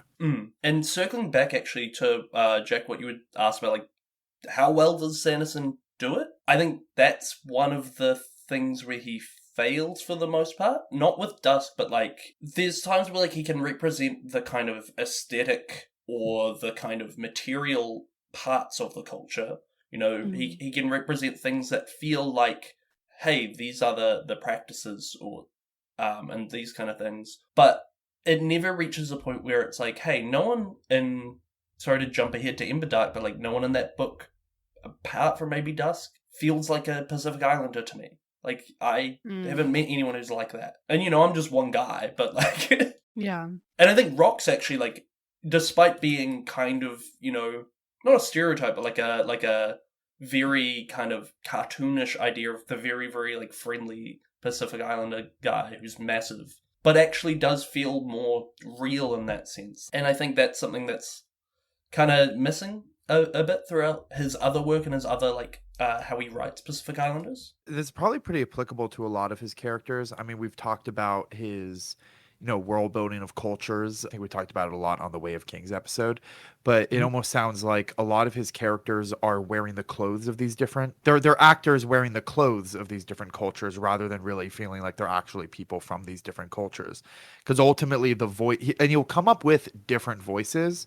Like his characters will be like different people with different perspectives, but they're all different people with different perspective that's still coming from him. And it feels like a difficult critique to give because I don't know about you, that sounds really hard to do, like really truly get the voice of like someone that's completely outside your perspective, because like in a way that's very satisfying. And I wonder if, like, do you have recommendations? Are there any examples? I guess we're talking Pacific, I almost said Specifica. Graham cuts out all of this, but Jack actually does this a lot. So this Yeah. is actually I'm so this kind is to actually you in just the edit. how Jack talks all the time. Anyway, you know what question I'm asking. You are asking other kind of works that have, like, within sci-fi fantasy that do capture the kind of point of view and perspective. Yeah, I would say that, like, as a point of comparison to Sanderson's work. Yeah.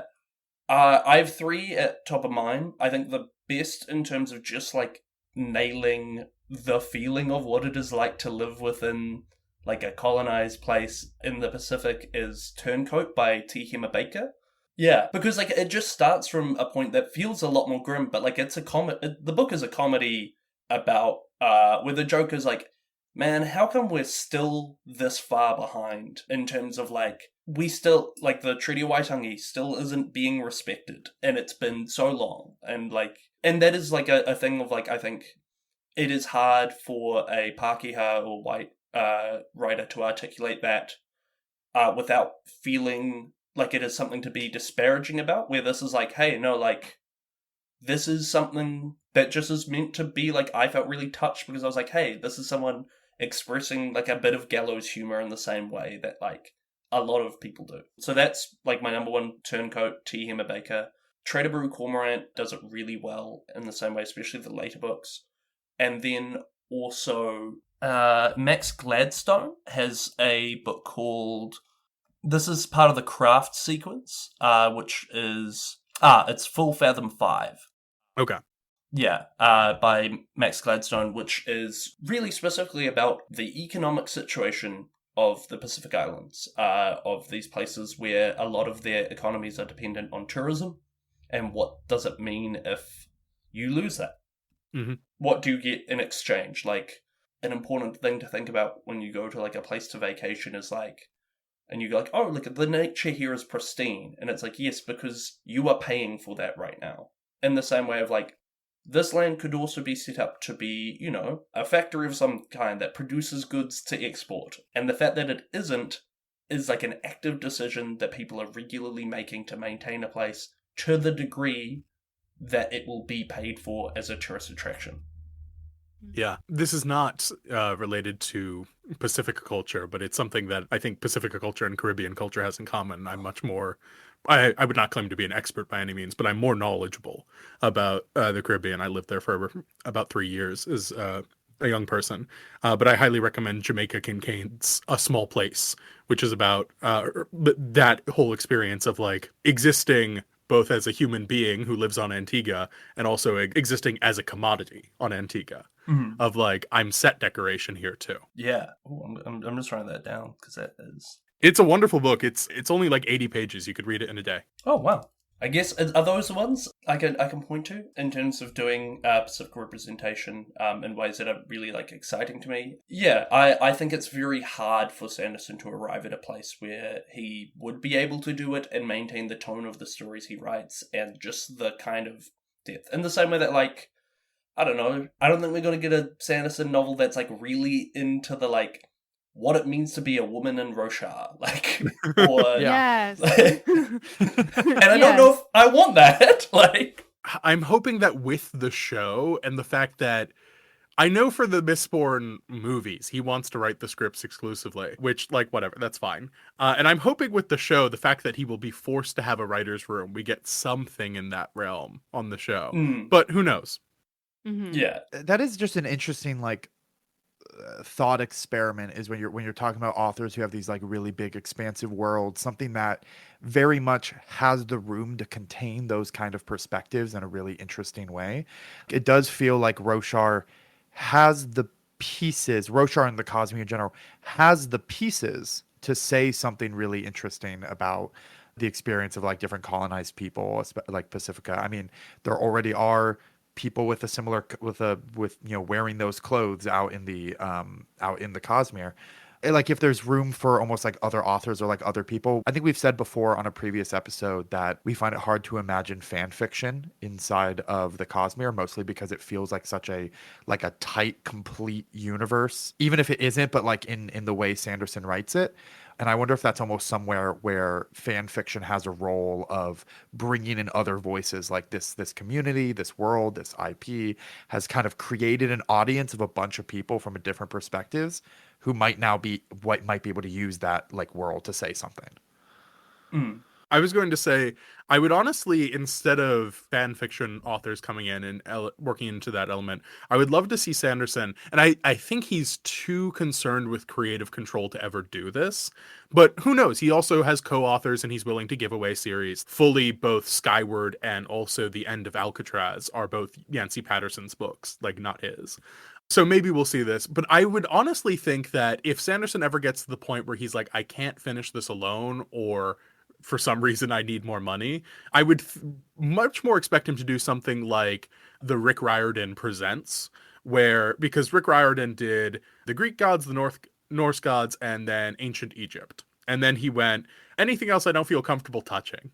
There are people who can probably write stuff in my universe better than I can, but like similar sort of style. So then there's just a ton of now Rick Riordan world licensed stuff. And like, I'm never saying that like more licensed media is exactly a happy ending, but that's the explicit opinion of the show. But I could totally see like that happening and having like an interesting thing to be done there. Yeah. Because like maybe we would get a novel that is just like, oh, what is it like to be a woman on Roshar who does not have power, or so on and so forth. Yeah, and he should pay me to do it.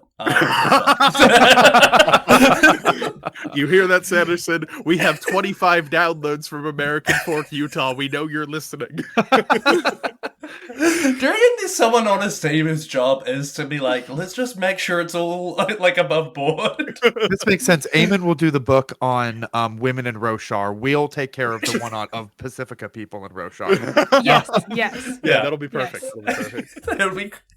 We got this. We're locked in. My thing that I wanted to add to the conversation, I mean, it was kind of unlocked for me when you were like the depth of his POVs.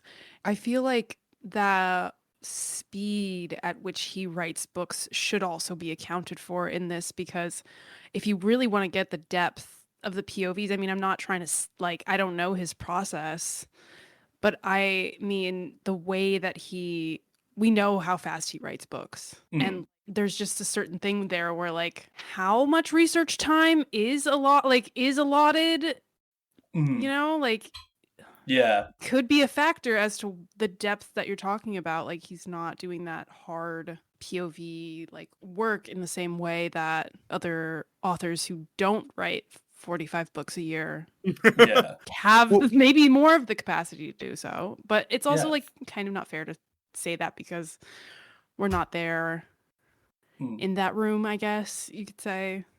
Yeah. It's interesting you bring it up almost like a time constraint, like capacity just in a like logistical sense, because there almost is some stuff that points to that could be a factor. I think we talked on the Rhythmatist episode of how he wanted to write a sequel that was very steeped in like indigenous Aztec or South Central American culture. I can't remember what it was going to be called, but like that culture in his alternate universe that was like that Aztecia empire. I'm not getting the name. I'm definitely not getting the name right. I believe it's like Aslantean. Something like that. But he said... like the lion? I don't honestly know. This is a book that will likely never happen. I think he mentioned it in like last year or the year before State of Sanderson as like a thing that might happen. But what I was saying with that is one of the things he said was a barrier to him actually completing that was that he felt he needed to do a level of research that just he was not capable. I can't remember his exact reason. He wasn't capable. He didn't have the time, etc. And then with some of his later books, I'm thinking about specifically Dawn Shard, which we're not going to get to for a while, but that very heavily features a paraplegic character. In the writing of that book, he put out a call for beta readers that had similar disabilities, were also paraplegic or were in wheelchair, like had a shared experience. So he demonstrates that he is very much aware of and capable of and willing to like reach out to other people and like do that level of deep research and really pull in those other voices to help. So I guess that's all to say that I would give your theory, Taylor, like a little more credence. Like he knows he can do that. He is capable of doing that. He has and will do that. But I mean, it sounds like you have a point, and then I have a point to follow Jack's. Oh no, like I was just agreeing. Like I actually do think the time constraint is a huge thing, and just in terms of like the way these books are produced, like they are not meant to be like okay. I think Sanderson does actually, to give him credit, I think he's trying to write something that will be known as great fantasy works, and I think he's done that. Like I do think Stormlight Archive, for the most part, like has really hit the like. You go on Reddit, people will be saying, "Hey, have you read these massive books?" Yes, yeah. But I think also there is something about his prose and his style, and I think something that is really revealed by this podcast is his books are kind of written very linearly, like in the sense of they pull you through immediately, and by the end of the book, you have had all the thoughts that usually the book has wanted you to arrive at in that sense. Like, no one's doing the Gene Wolfe thing of going like, hey, let's circle back and figure out what was going on here. And the times when that is happening is when it's very intentional, and it's usually formulated as like a, can the fans guess how, faster than light travel works in Mistborn, which is like a running bit of everyone is trying to figure out how they manage that. It's worth considering the amount of production that goes into one of these books now as well. Because, I mean, I think we mentioned this on either our Way of Kings episode or maybe it was our Words of Radiance episode. It was something to do with Roshar, where, Jack, you brought up the point of Sanderson doesn't actually write any of the spren into the book unless they are a named spren. Like, every time there's a line of, like, rage spren seeped up from the earth, it's an editor going in and filling that in for him. No, it's not. It's not an editor going in. He does do the filling in. It's a post processing. Okay, thanks for correcting me on that. He doesn't have an editor do it. He's still doing it, but it is an afterward thing. It's a correct me if I'm wrong. He has someone read through it and mark, this is a place where you might want to write something. I think I've heard something. I want to find a source before I say that for sure.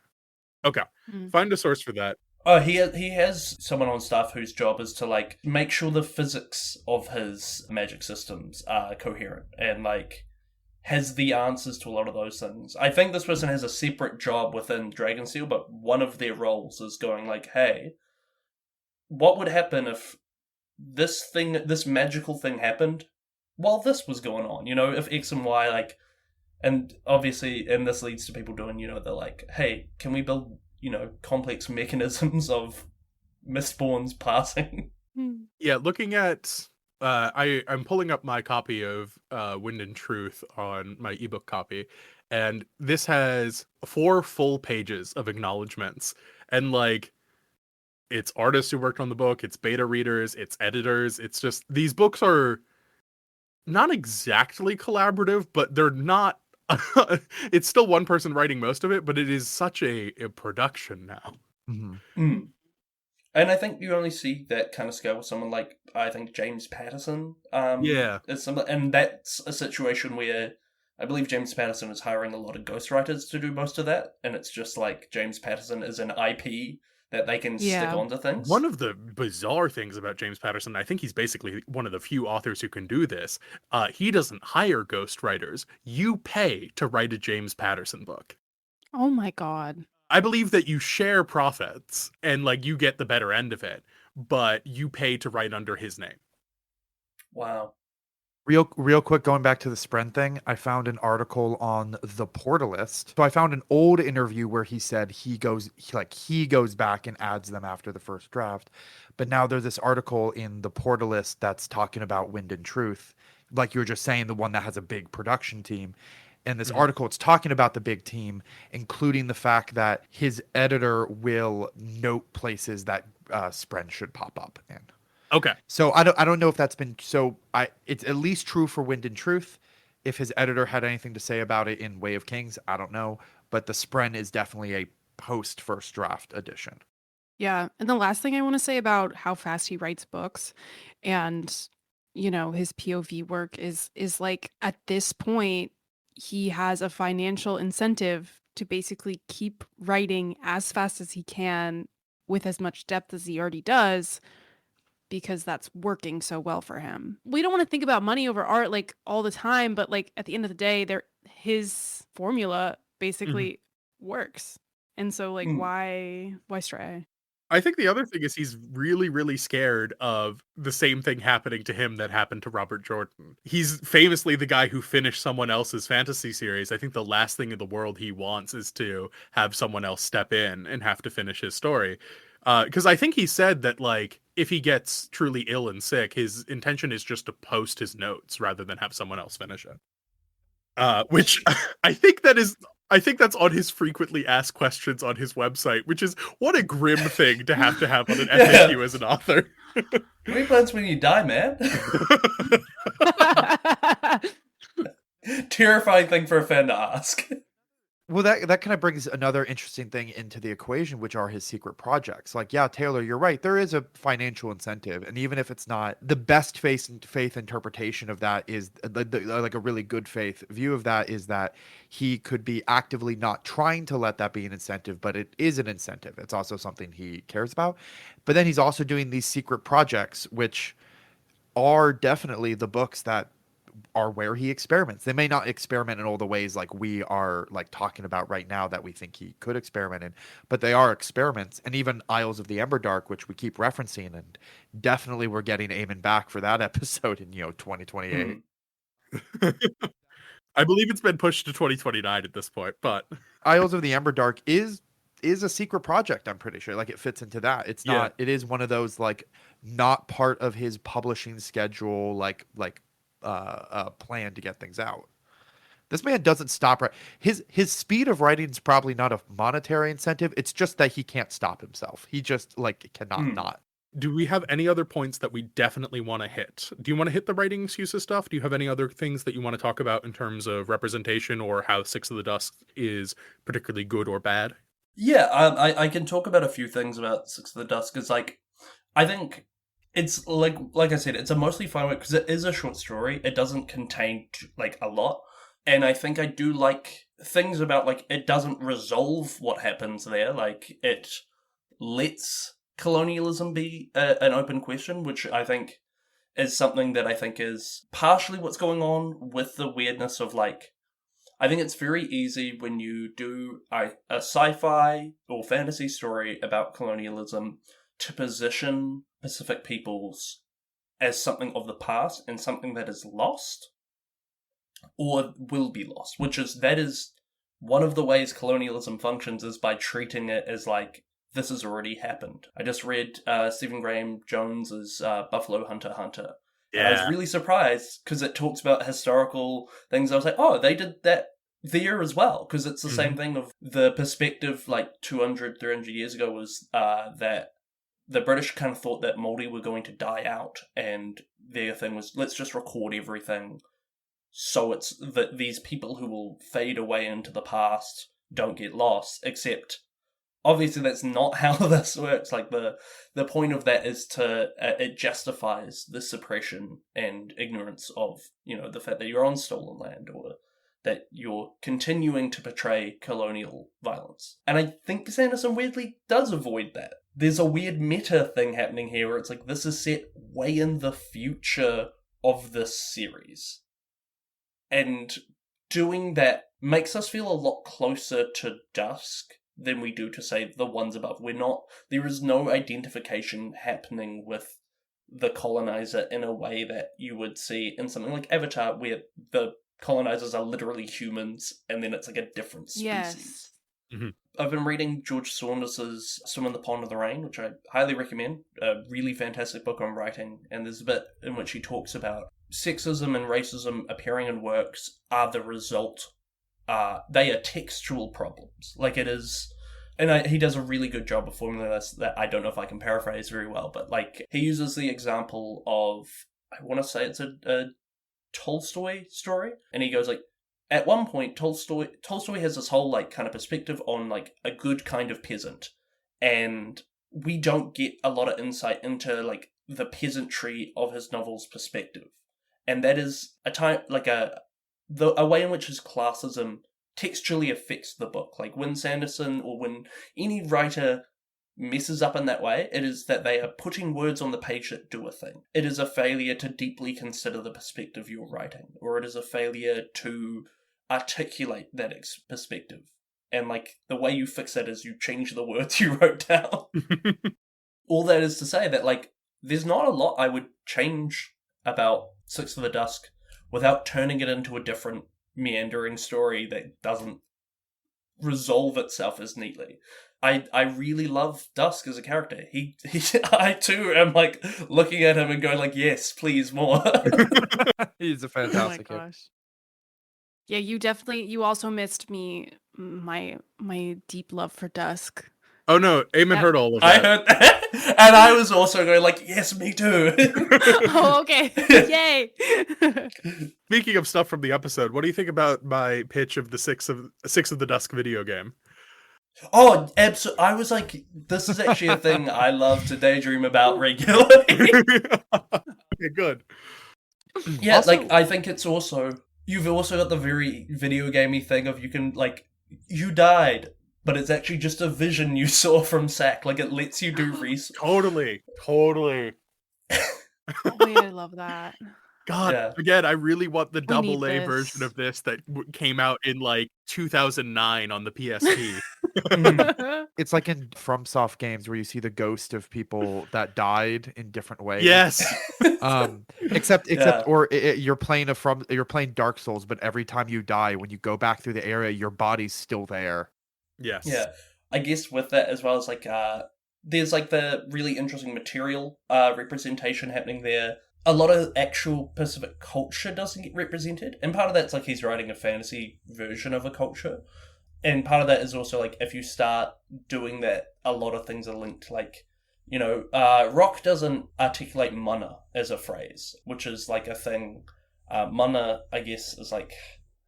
It gets borrowed a lot in fantasy, like that's where the word mana, like the magic juice. But mana it kind of means like authority or like your willpower, I guess. Like right now, like Graham has mana here because they are the host of the show.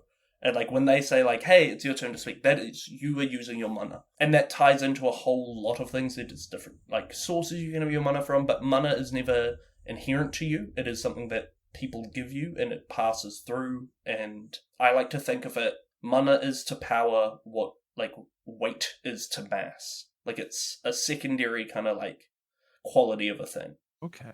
That makes sense. Yeah, and it's interesting, I think, that like that stuff doesn't really come up. Like there's some stuff with Pachi and Tapu, which is like I think in Hawaii it's Kapu, which is where taboo comes from. It's like the idea of like here are things you can't do and can't interact with. And I do think like that does kind of show up a little bit in how Dusk has these kinds of like, hey, you don't step here.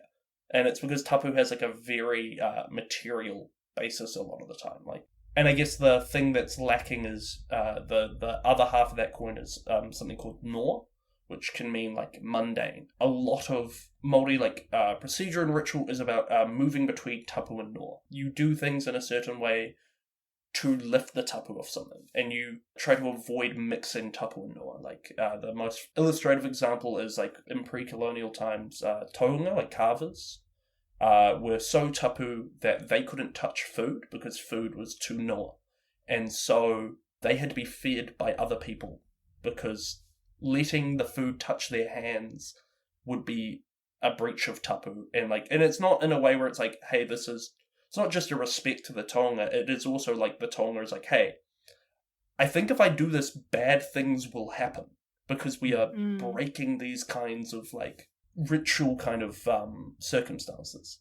Can I ask one question about mana that is, I know that particularly in Hawaii, it's like a thing that needs protection as well. I think famously Kamehameha the Great was buried secretly so that like his authority could not be taken after his death. That kind of is a thing. I'm not as experienced with Hawaiian culture in that way. That's like a big thing I think I should have also said. It's like the Pacific cultures are super varied. Dusk feels like a very kind of vague Pacific Islander.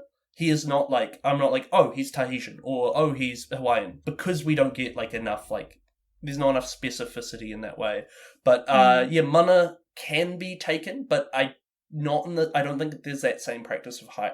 You hide bodies, or there were, like, you have, I know here, at least in Aotearoa, you have places where you keep bodies of your ancestors, or like where they're supposed to be, because a thing that would happen in warfare is you would steal your like opponent's ancestors' bones or body, and that was like a way to kind of take away that mana and remove it. Okay, fascinating. Yeah. It's something that came to mind just because of the prominence of the images of death in this book, of like, if mana was at all in the book, I wonder how it would slot in with that, but... And I guess, like, you could also, like, weirdly, I think, investiture as it exists within the Cosmere is actually, like, kind of a close analog in the sense of, like, it takes on physical forms, it has physical relationships to things, but it is also a metaphysical property. There's mana whenua, which is like the mana that a landscape has, and that can be given and taken or kind of formulated in different ways in the environment, and like how you interact with that. Yeah. And I have one other nitpick I wanted to throw at Sanderson. Please. Okay, so Numuhuku Makiaki Ayalunamore is actually too short of a name. This is like a whole thing. Oh, incredible. So, please explain. Okay, so within Pacific languages, you have every consonant has a matching vowel. So, like, when you hear it, like, I'll say, like, Numuhumu Makiaki Ayalunamore is obviously kind of inspired by, I feel not the Hawaiian fish, but the other famous example is, here in New Zealand, we have Taumata whakatangia kua o tamatea turipuka kāpaki maunga horonoku pōkai whenua ki tana tāhu. All right, one more time. Yeah, taumata whakatangianga kua o tamatea turipuka kāpaki maunga horonoku pōkai whenua ki tana tāhu. Okay, which got is it. A town. Yeah. And now you do it. you barely able to say it on one breath is just I died. Which is the name of a hill. The name means the hill at which Taumata, the explorer with long legs who stepped over mountains, wept for his friend and played his nose flute. Aww. Incredible. Yeah. And so you can hear there's like a ba ba ba ba ba ba like rhythm to it. So, depending on how Numuhuku Makiake Ayalunamore is pronounced, because like the R sound there, like we say more, that's not really something that would be said. More R's are like a ra sound, like you tap it. If that R is meant to be there, you would need another vowel. So, or it would need to be, you could swap the R for an A. So like it could be like Numuhuku Makiaki Ayalunamore, A, or Mora. Which is just like it's a little nitpick where I'm like, you're so close and I like it and it's fun to say. Just add one vowel. Fun fact, I didn't actually know this. We do have an official translation of the poem that his name translates to, like a canon. I believe it's like a looking like this is a cool rock I found or something like that. The explanation we got in Way of Kings was that he said to Kaladin, like, oh, it's, a rock. It's, I saw a beautiful whetstone that no one is paying attention to, but it was really cool because of the water pattern on it. That's cute. Yeah. Well, thank you so much for joining us on your holiday. It's been fun. Like I've been excited. So Yeah, this was a real delight. We will definitely have you back on for, at the very least, Isles of the Emberdark, or if you want to come back for something earlier, mayhaps that. You know, Yeah. I was going to say we are looking for a time commit, like a scheduled commitment 3 years from now. Yeah. Can we super put chill. that on the Calendar? Can we on the put that on the schedule? calendar? January No. 2029. January 2029 is It, Well- I mean, it's one of the fascinating things about doing this show. I think the Just King Things honchos have talked about this too. It's like, I don't know what I have going on in my life in 2028, but I can tell you what I will be reading month to month. It's like the Tim Bett and Guy Montgomery one with the McElroy brothers where they watch Yeah. Paul Blart every year till they die Yes. and keep going. Till death do us Blart. I love that show. Yeah. Do you, as a last thing, do you have any other Sanderson takes you would like to air about anything? Could I pitch, when you have a guest, a segment for guests, Pitch it. Yeah. Pitch it. which is books? Like Sanderson gets everyone gets recommended to read Sanderson. I would love to say, here are things you can read that does a thing Sanderson does better. I don't know like how to word that, but like the idea of like I love this already. because like I could just recommend a bunch of stuff, but like for example, Evan Winter's Rage of Dragons, terrible title. If you want a book that does action like Sanderson, it's up there. It's got the same like I pumped my fist reading those books. But yeah, that's my pitch is like who does a Sanderson thing better or different than Sanderson? Okay, so I'm on board for this. I want to keep this around for it. So your suggestions, apart from the stuff we've already talked about in the main body of the episode, would be Evan Winter's Rage of Dragons, which has been pitched to me before as this is good. It does stuff that Sanderson does. Yeah, despite the name. Yeah, that's a pure like if you think the fight with Calcia and the Steel Inquisitors is cool as shit, you'll like these books. Yeah, because that whole book is, forgive me if I'm wrong, gladiatorial combat for the most part. Yeah, pretty much. There's actually very little dragons in the book with dragons in the title. Oh. Yeah. Oh. Oh, the other book I would also recommend if you want to read a really interesting book, there's 2 books I can recommend about Māori history and culture. Whiti Hiriaka, I'll send that, Whiti Hiriaka's Kurangai Tuku, which is this really interesting palindromic book about Kurangai Tuku, who is a kind of bird woman from Māori, certain iwi's like mythology. It's about retelling her story in a really interesting way. And then there is Monty Suta's Kawai, which is a very, very, he's a historian talking about the story of one of his own ancestors as like it's just an interesting, if you want something that really gives you a sense of here's what Māori culture felt like in pre-colonial times. I really trust Suta to do that, and I just thought Kurangai Tuku is a really beautiful book. Super cool. If you could send me the title of that, and I'll put it in the show notes. Yeah, I'll type it in notes right now. And then do you have any things you want to plug? I know that you have a link tree somewhere. I might. I've deleted my social media, so I don't actually. I don't have a. You can't. If you want to follow me, just Google me occasionally. I love that.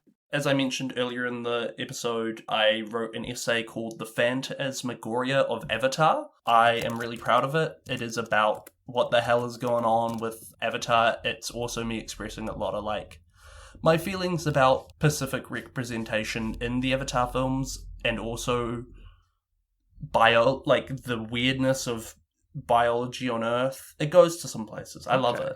Some of my work was also published in a collection called Everything That Moves Through Another, which is an anthology of mixed heritage creatives from across Aotearoa. I'm just reading the title.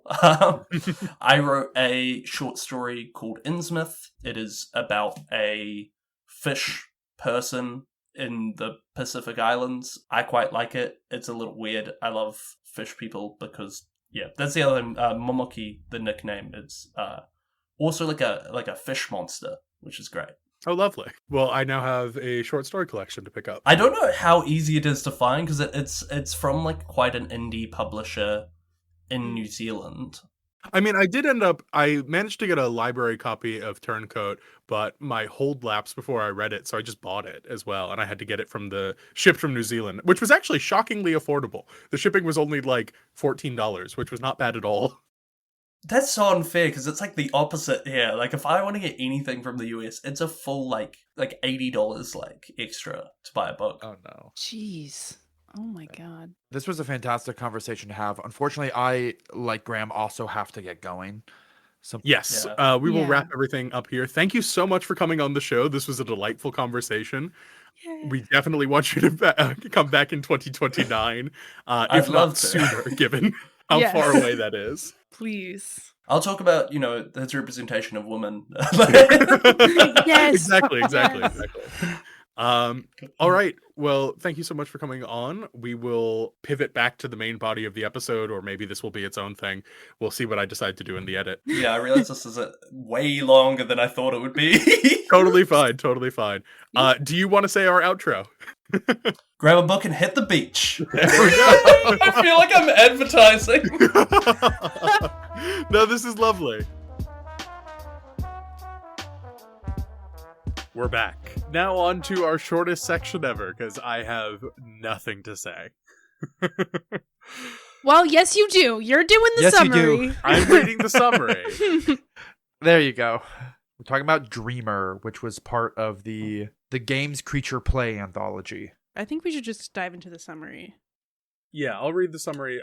Little bit of background on Games Creatures Play. It's everyone taking... So the premise behind this is you have to do a sports novel or a sports short story and also combine it with a supernatural element. Like supernatural creatures. So it's ghosts, psychics, werewolves, that sort of thing. And Sanderson got cops and robbers, and that's what turned into Dreamers. I want to say before we get to the summary, genuinely, I think this is conceptually the most horrifying thing Sanderson has wrote. Yeah, but it doesn't feel like it. Yeah. Right, yeah. Which is the dichotomy of it. I am probably going to pick up the rest of this anthology, not because I want to read all of these stories, but I definitely want to pick up the one by Mercedes Lackey, because she's a favorite of mine, and apparently she wrote a book called False Night on the Road, which is about devil elves drag racing. Not RuPaul drag racing. Yeah. Drag racing as in street racing. I really want to know the, pie chart slice of our audience that when they hear drag racing used as a verb, they think first RuPaul and then racing cars. I am under the assumption that all of our audience is gay until proven otherwise. Solid. Okay. Dreamer is a short story for an anthology titled Games Creatures Play. This 15-page short story begins in the middle of New York City, where our main character, Dreamer, is in pursuit of someone named Phi? Are we in agreement on that's how it's said? Oh, it's a Greek letter. It's Phi. He knows he is after the right person because of his kind have a glowing light around them that only others of the same kind can see. Dreamer follows Phi into a diner, and immediately Phi shoots Dreamer in the head. As the body Dreamer was inhabiting drops to the floor dead, Dreamer becomes a floating soul. Dreamer enters a more primal state, seeking out the closest soul he can find. He overpowers the soul in a slight struggle and opens his eyes as the old woman who was the nearest dead body. As people exit the diner, Dreamer uses the old lady's phone to connect his team again. They regroup, but Dreamer knows that they need to pursue Phi now. Dreamer bolts from the old lady's body into a lieutenant police officer's body and ran after Phi immediately. Dreamer turns a corner, finally getting the shot on Phi, who hadn't quite made it to the next street. Dreamer fires his entire clip into the crowded street, careless of those other than Phi, but does hit his target. Phi goes down, but when another cop tries to come check on his body, Phi's soul jumps into him, continuing the armed chase. Instead of going into the building with his target, Phi goes into an adjacent one, and a chase up those stairs to the roof ensues. On the roof, the two wrestle. When Phi pulls free, he takes the leap for Longshot, his target, but Dreamer catches him midair, sending them both into the side of the skyscraper. As their bodies died, both entered the soul realm between bodies. Dreamer takes hold of his primal forces and grabs onto Phi's soul, preventing him from jumping into another body. Once he cannot hold any longer, Dreamer wakes in a nearby construction worker's body and is informed that he held off Phi long enough for one of the others to take his new body into custody. This is when it's revealed all of this was a game of capture the flag. Fi and Dreamer are brothers. There was a rule about only getting to jump into 3 bodies, which turned out to be just a rule of the game, not of these creatures. They killed multiple people and shot many more just to play their game. In the end, they feel very little remorse for their actions and immediately start up a game of a different kind. Yeah, so body jumping poltergeists. That description is scarier than the book, and I don't know how. I think we said that he jumped into the old lady because she was the nearest dead body. She wasn't dead. She was alive. Okay. They're jumping into living bodies and suppressing, overpowering the soul of the person in the body. The thing that makes this the most conceptually horrifying is if they're just in the body and then leave the body without harming it, they're fine later. If they snatch someone's body, use them for a little bit, and then leave, the person eventually wakes back up, has no memory of what happened. They're mostly fine. So there's a lower collateral version of this game they could be playing, but it's this whole jumping between bodies with no regard for all of the people they are stealing the bodies of and getting killed. It's the whole thing. This felt like Sanderson trying to do Stephen King, but like Sanderson don't have it like that. Sanderson has it in other ways, but he doesn't have it like Stephen King does for horror. But this totally feels like a Stephen King horror of like a very high concept of like cops and robbers, but also you can take psychic possession of people. This would honestly make a great premise for a 90-minute short film.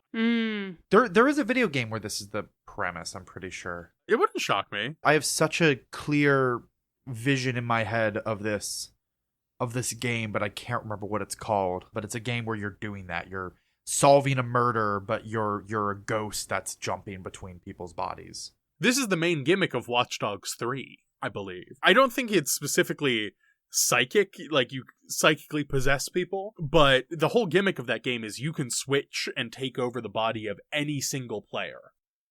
Wait, they made a third? I believe so.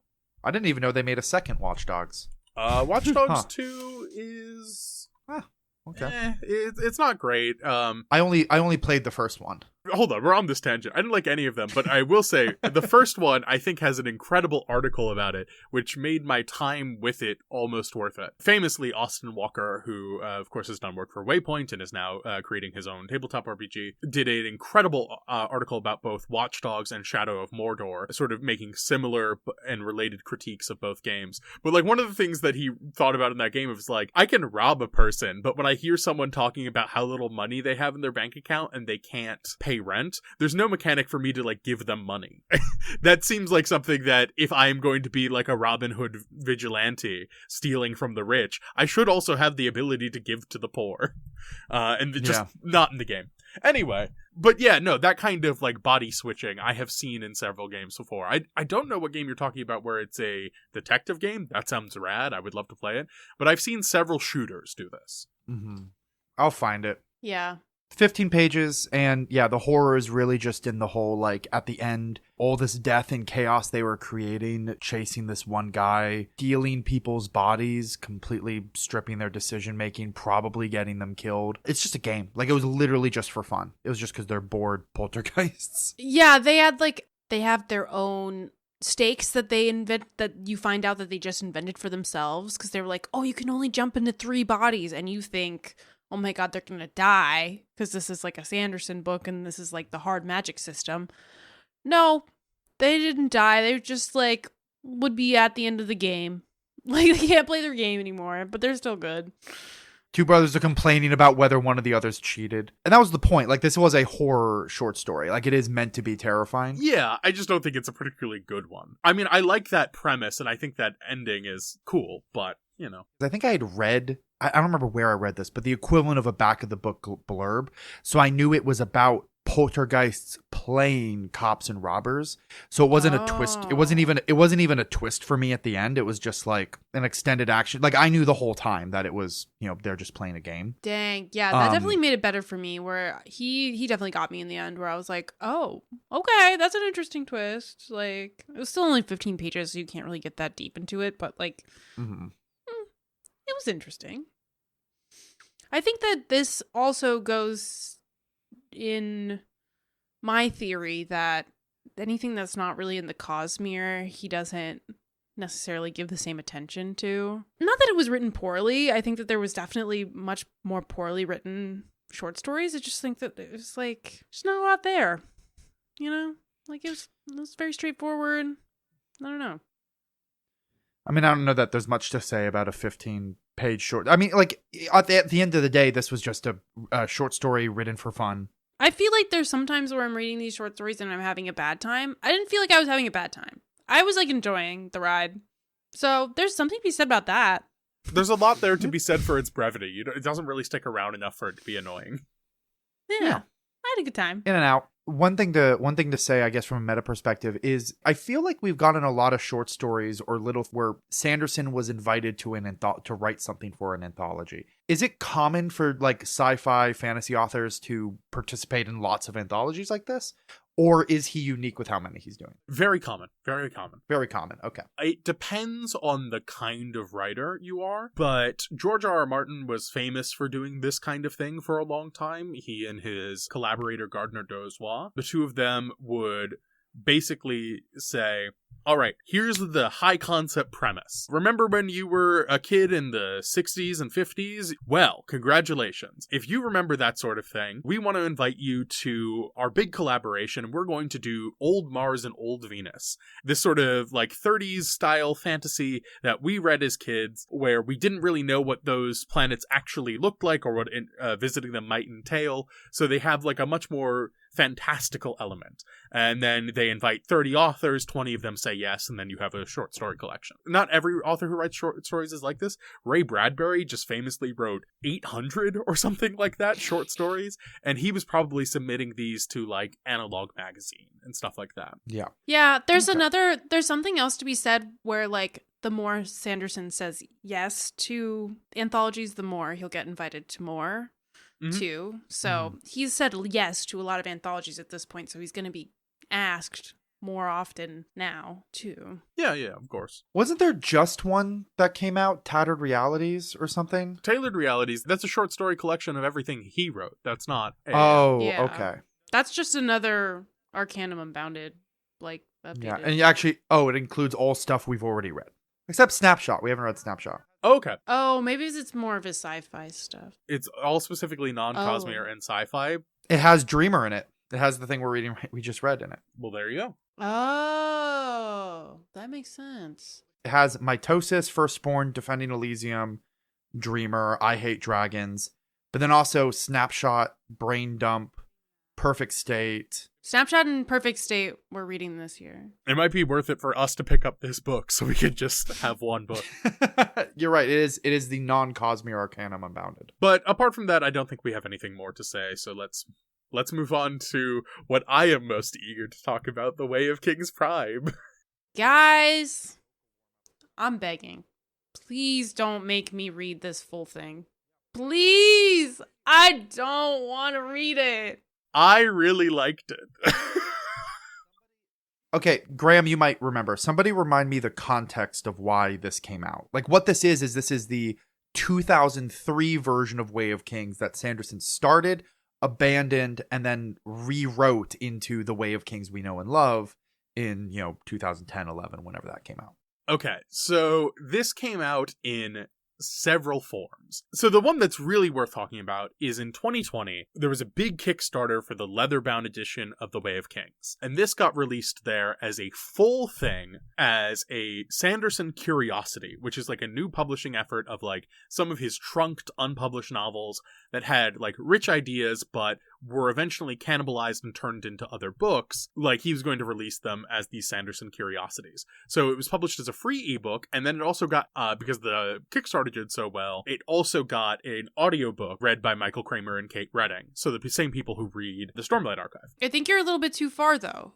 Yes, I'm about to go back. Okay. How this was first released was in a collection called Altered Perceptions, and it was an anthology, and it was another one of those, we're putting together this anthology to help support someone who has medical debt. So this one is Altered Perceptions. It was to benefit Robinson Wells, who was crippled by medical debt. All of the sales went to benefiting charity and also Robinson Wells. This anthology contains original stories, deleted scenes, and essays from the contributors about how mental illnesses affected their lives and the lives of their loved ones. It contains stories from the following authors. And there's some, like, real hard hitters in here. There's also some people who are probably less well known, but there's a lot of people who are, like, real working authors. For example, people like Claudia Gray, who, like, has her own original fiction, but also has things where it's like, yeah, I wrote 5 Star Wars novels. The money was good. That sort of thing. And no disrespect to Claudia Gray. I like her Star Wars novels. I want to make that clear. I would write them too, if I had the talent for it. That's why this exists. And so Sanderson doesn't release anything new. He just looks at The Way of King's Prime and goes, you know what, I'm going to release 6 chapters from this, also put in a little bit of context for it. So he writes a little essay, which at least in my edition of the book was there at the beginning. And it was basically like, hey, some of the themes that I tried to tackle here, I handle much better later on. I'm sorry. Yeah. Before we get into more discussion, we'll jump straight into the summary. There was a little bit of confusion. Taylor and I read 4 chapters. Graham, I believe, read all 6. Yes. But also, you're not missing much. You miss a little bit of Yasna's POV, but to be fair, she has 2 chapters and there's not much going on. The Way of Kings Prime excerpt that we read included 4 chapters from the original 2003 Way of Kings. 1 from Proto-Dalinar, 2 from Merrin, Proto-Kaladin, and 1 from Jak Sun Villano, all one word with no spaces, the Proto-Seth Sun Villano, where blessedly dashes were added. Spaces. Yes. Or spaces, I mean. The book opens up in Dalinar's perspective. The Aleth army is on a battlefield, the last battle on a 9-month campaign against the Prala. In this fight, they rely on war towers that Chul's pull slowly across a land cut through with, plateaus and fissures. Proto-Elokar, the young zealous king, jumps off his war tower when he gets word that the traitor, capital T, had joined the fight. The traitor killed Elokar's father, and Elokar was sworn an oath that he is the only one who can kill him. Elokar's father, not named Gavilar, named a name that's very similar to the author of Way of Kings that I can't remember right now. It's something like Noah Dunn something. Dalinar follows his nephew into battle along with his son Eredor. He leaves his second son Renarin behind to command the armies. Dalinar and Eredor ride into battle after their king, which is generally pretty boring. First, the king's horse is wounded, then later is ambushed by a shard bearer and is saved by a young spearman bravely tackling the enemy shard bearer off his horse, who is then slain by his squad. This young spearman, Merrin, is awarded with the shards, making him a lord.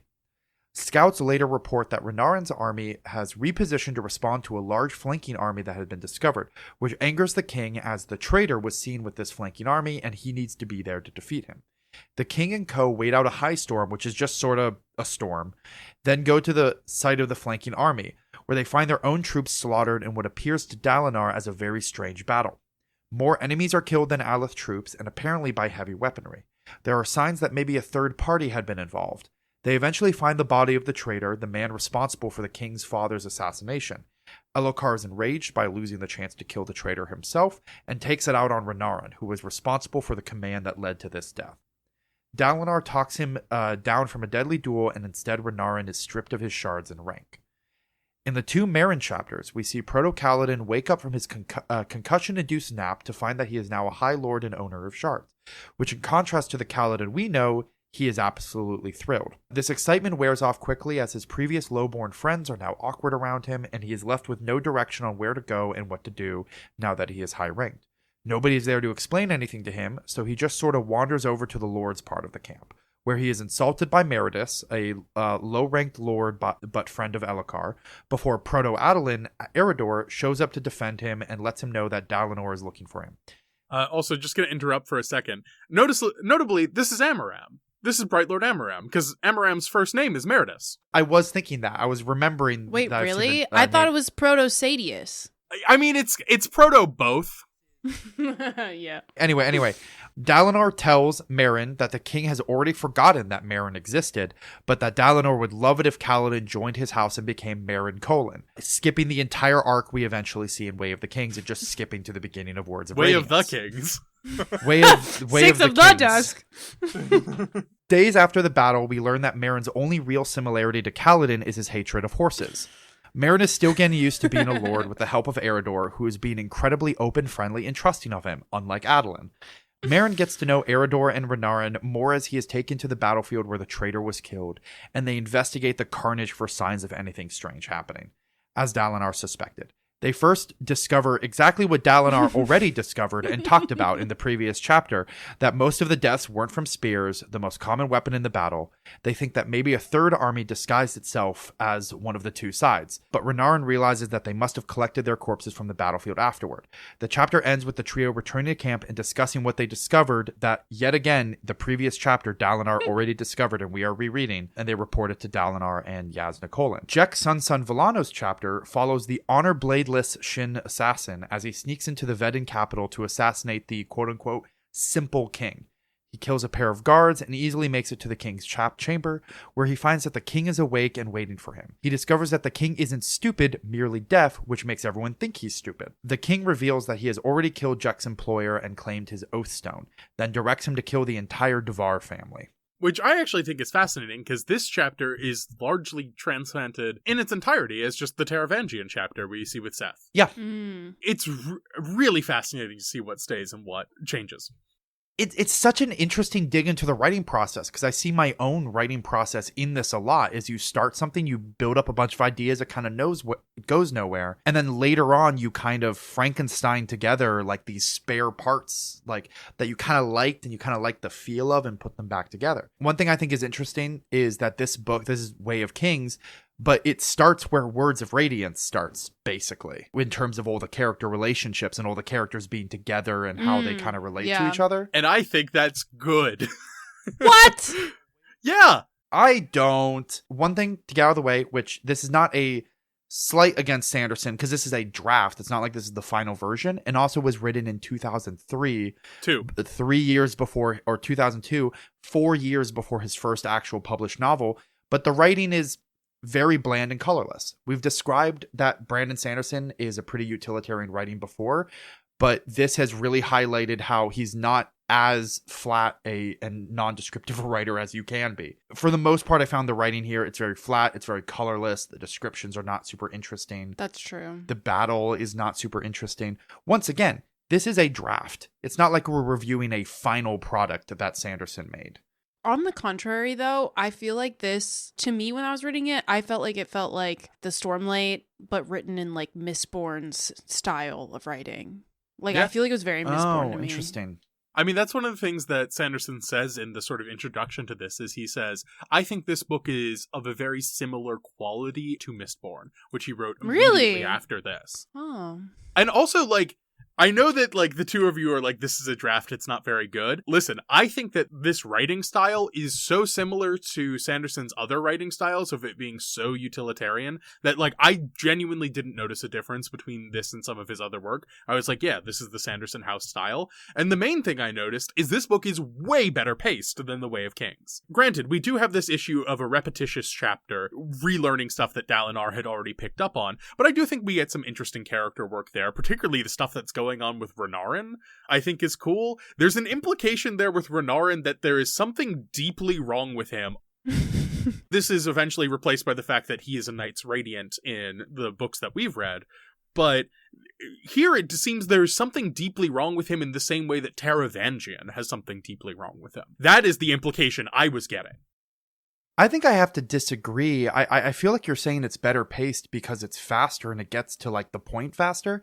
But the reason it gets to the point faster is because there's so much less to each character. You mentioned like, yeah, Renarin has something interesting going on. But like Merrin is just, who eventually becomes Kaladin, is just an old farm boy that became a soldier, and oh, by golly, he got raised up to the rank of lord really fast and doesn't know what he's doing.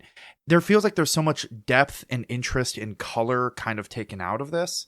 Well, not taken out of this, that has yet to be put in. Yeah. I'm not claiming Way of Kings is a master of pacing, quite the opposite, but this is better paced quite literally in the sense that it just skipped the first book entirely. And I don't think that's an improvement in pacing.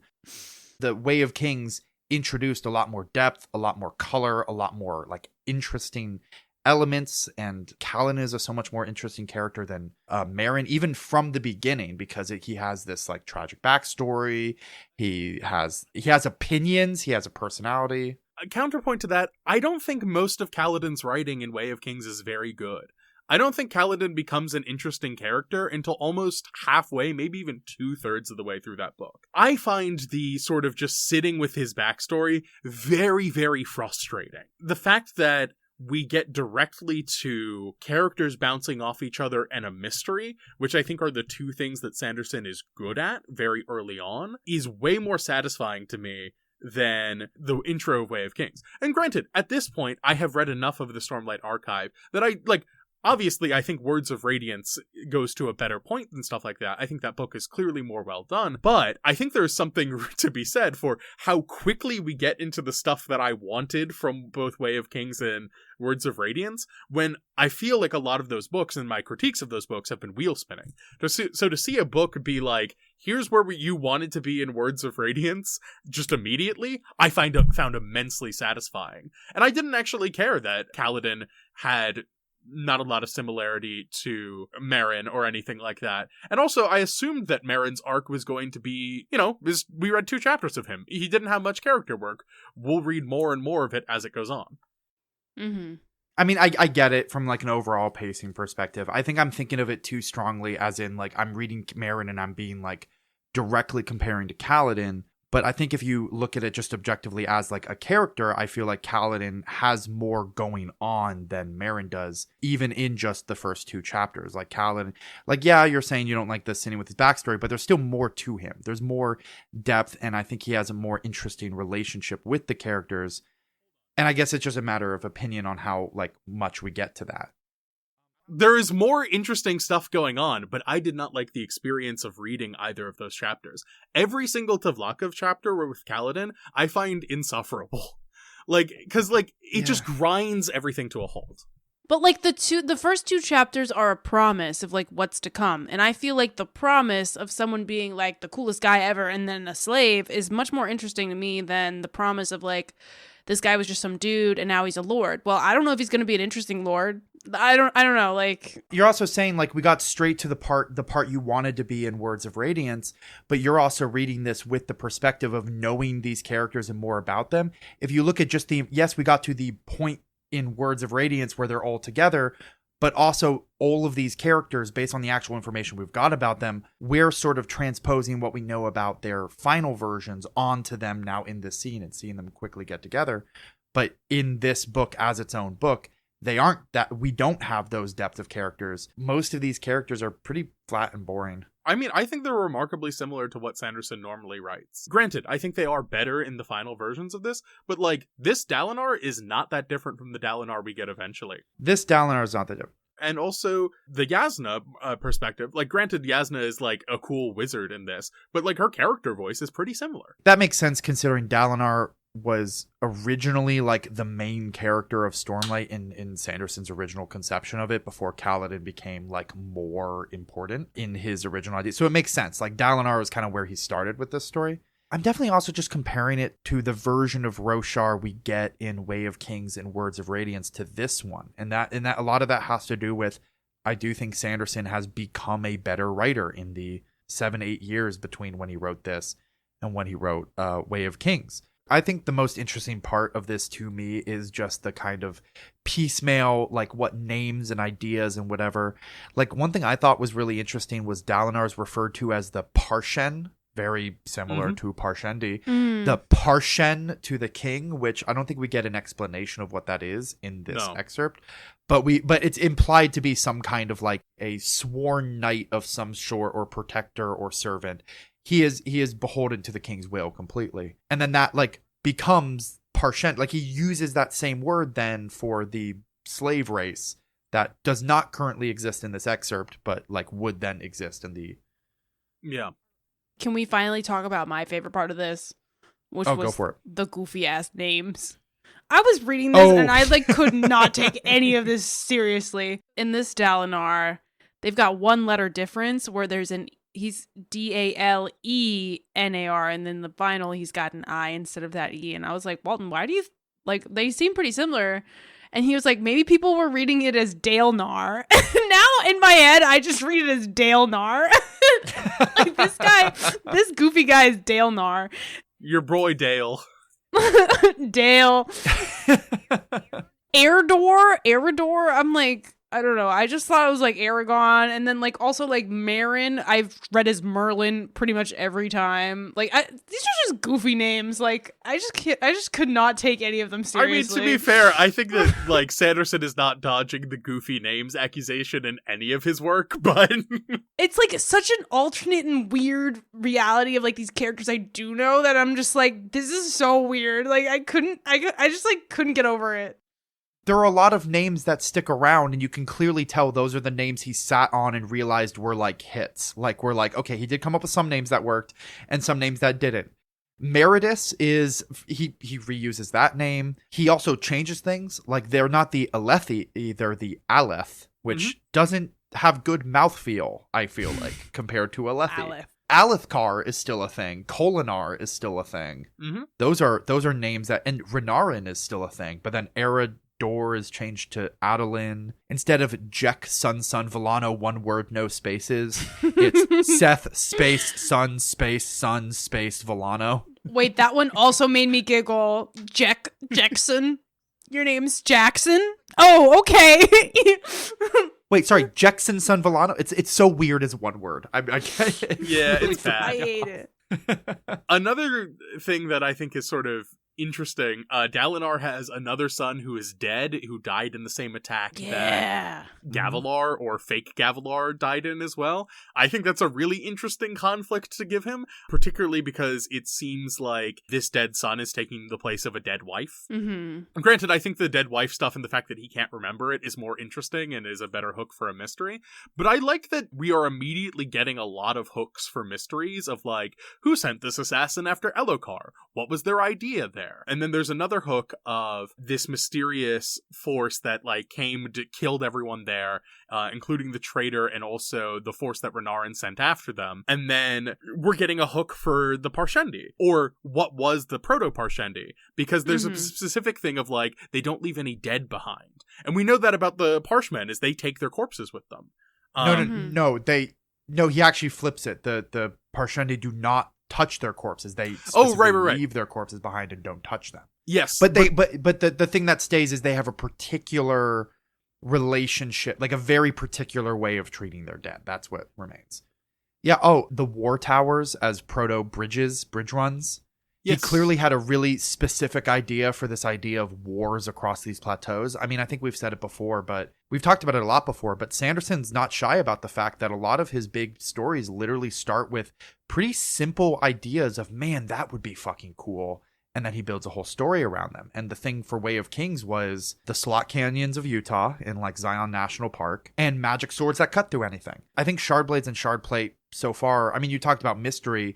This is a version of it without any mystery. It's just they're magic swords that ancient mystics were able to craft versus the actual real version of Way of Kings now, the canon version, which is they just know that like the Knights Radiant use them, but they literally have no concept at all. It's like a complete mystery where Plate and Blade came from at all.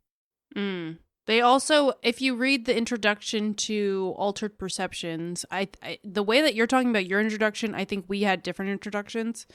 The introduction to Altered Perceptions, he was talking about how this was before he even thought of the Spren or put the Spren in the book, which I thought was really interesting. That was another thing that was super missing. Yeah.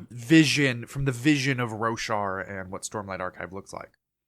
I also like noticed that the shard blades turn into smoke in this one instead of mist. I think that's like an interesting thing. Like, oh, he changed. Like, why change that? Like, I don't know, you know, like because he wrote a whole trilogy and realized mist was a more evocative, which way cooler.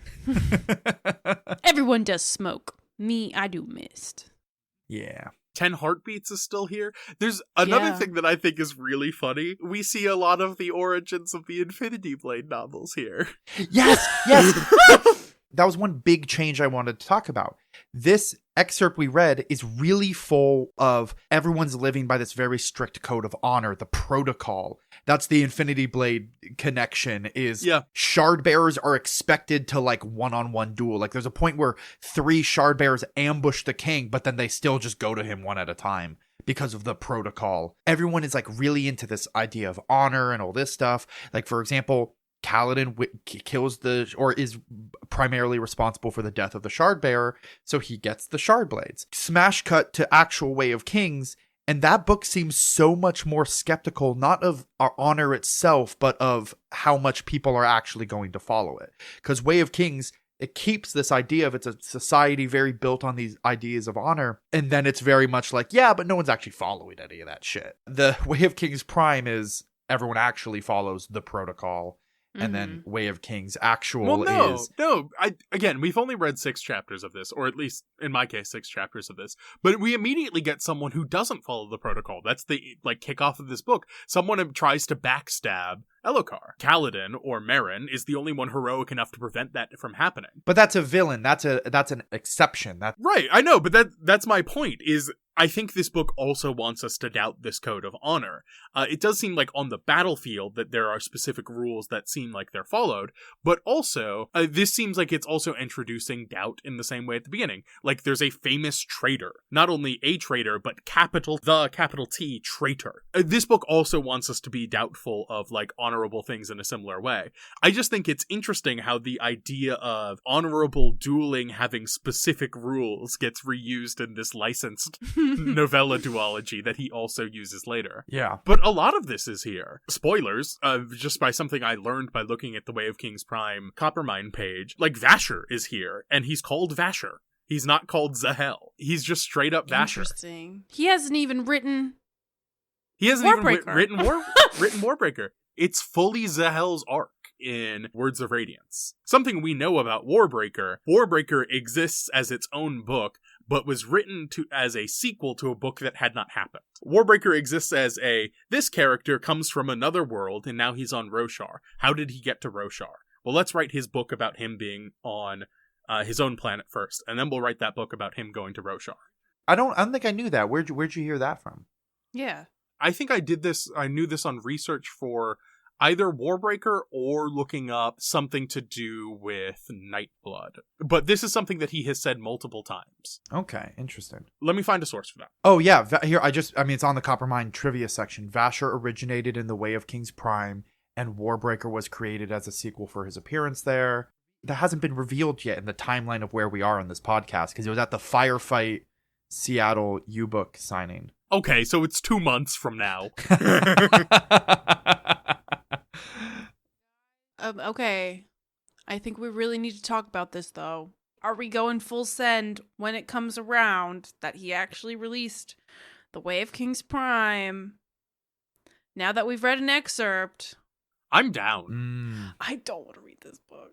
If you don't want to read it, you don't have to. But I genuinely think that this was a fascinating experience, and I kind of just want to finish this book.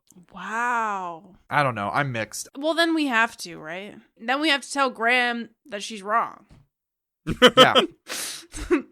And this will be decided with an honorable duel. Taylor will fight you first to wear you down, and then I will fight you. So much more plot is already happening, and I'm just I'm in it. I'm happy to be in it. And also, I'm very glad to be spending a book that's 20 hours in Roshar as opposed to a book that's 50 hours in Roshar. You convinced me during the Way of Kings episode that yes, Way of Kings had some serious pacing problems. You will fail to convince me that the book would have been better if it just started with the Words of Radiance status quo. I'm not going to disagree with the fact that you can make both of those books much shorter, but I'm not going to go as far as just cut Way of Kings and go straight to Words of Radiance. I'm not going to go that far, Graham.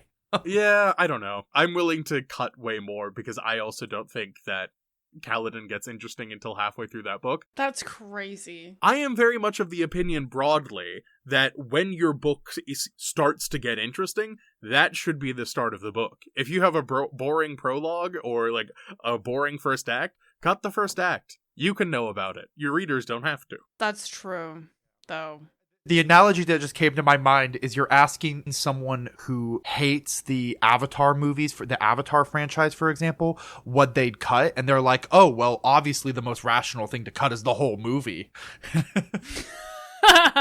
I know what I would cut. It's definitely the final battle in the last 2 movies. those first 2 hours were quite nice. I had a nice time, and then I was forced to watch an hour of battle that I didn't want to watch. And I trust Taylor's assessment of this because she's an unashamed Avatar lover. I am an unashamed Avatar lover, but let me, if you'll give me a moment, I'll explain. What I like, and I've said this to Jack, what I like about the Avatar films is the fantasy elements of it. And what I don't like about the Avatar films, and I don't care about, are the sci-fi elements.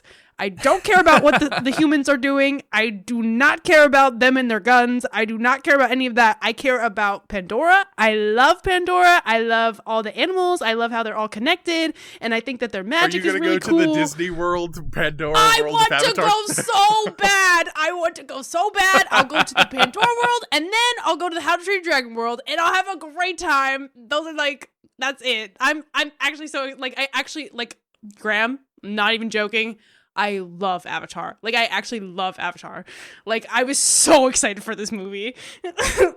I want to make it clear that Taylor and I have been friends for years, like really, really good friends for years. And it wasn't until within the last, I think, 6 months that I learned she had any opinions on it. I learned she had an opinion on Avatar at all. It was probably when the new movie came out last month. It felt like discovering that, like, your best friend was like a serial killer. Like, it just felt like like some dark secret. It's like, oh my God, I thought I knew you. You convinced me to take another look at the Avatar series, and you're the only reason I ever watched Way of Water, like, at all. Look, if another franchise was delivering regular dragon dogfighting battles, I would be down for that. But this is all I got, people. This is all I got. There's a couple in each movie. That's for sure. I'll go there, and I know I'm getting a dragon dogfight battle. We're battling on dragons in the sky. And I will have a great time. Every time it happened, I looked over at Walton and I was smiling ear to ear. I was like, look at this. They're fighting on the dragon. This is all I want. Welcome to A Grain of Sanderson, people. We're here to talk about Brandon Sanderson's books in publication order. Yeah, we've gone a little bit off track, but it is kind of late here, by the way. I'm kind of like on a different wavelength. To be fair, like, talk about problems. Like, talk about, like, problems with the story. Pacing like, problems.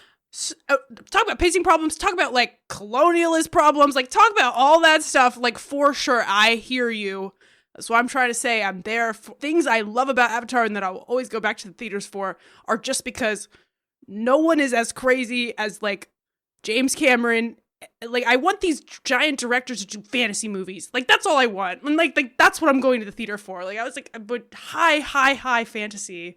And I feel like he's the only one who's really delivering it to me. And that's why I stand by it. Have you seen either of Guillermo del Toro's Hellboy movies? Oh my God. Please tell me. I need anything. I need anything. Is it good? I'm starving. I have Avatar. I cannot promise good, but I can promise interesting in the same way that Avatar is interesting. Those are like two big budgeted, bizarre films that I think are going for big swings in fantasy. I don't know. I think Guillermo del Toro has done a lot of interesting stuff. I was thinking about this recently because Shelved by Genre, which is another show by the Just King Things folks, and also Austin Walker is a part of that as well. I was thinking about this recently because they're covering The Hobbit, and they just did the first Hobbit film, which I think is terrible. Oh, yeah.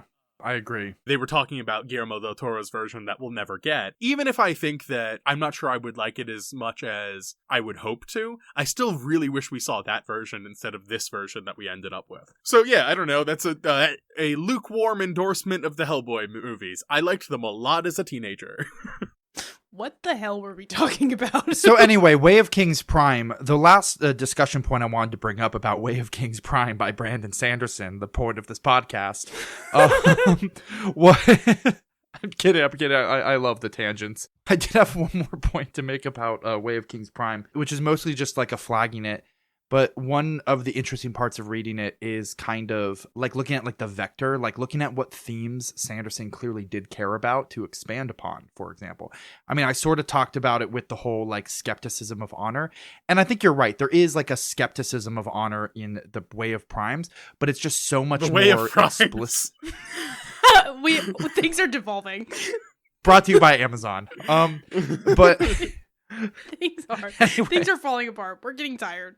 Putting the Way of Kings and Way of Kings Prime side by side and kind of seeing what themes Sanderson, when he came back to this story, he clearly cared a lot more about and like delved deeper into. Our discussion of Six of Dusk is making me realize that like Sanderson has a lot to say about like colonialism. Not that he says it well every time. In fact, most of the time he doesn't. I think he gets better at it once we get to the later books, but like he has a lot to say about colonialism. There's not really that theme in Way of Kings Prime, at least the part we read, but it's so much what Way of Kings Actual is about. There's also the skepticism honor, which is way more like about like what Way of Kings is about, way more than what Way of Kings Prime is. So I just think there's an interesting comparison there. Like if you wanted a reason to read the Way of Kings Prime excerpts or even the whole thing, is just to kind of, if we're doing this like we want to understand Brandon Sanderson through his writing, this is an excellent case study of when he finally came back to this story, what were the parts that he felt strongly about writing. As we've said, like a broken record, not to make it all about the Mormonism, but I wonder if part of the reason Sanderson has so much colonialism in his writing is because Mormonism has colonialism really, really baked in. So if we're trying to analyze Sanderson and kind of what he cares about and what he thinks, I think that's a fascinating trajectory to kind of focus on, is when he came back to this story with an idea of what it's actually about, what did he write?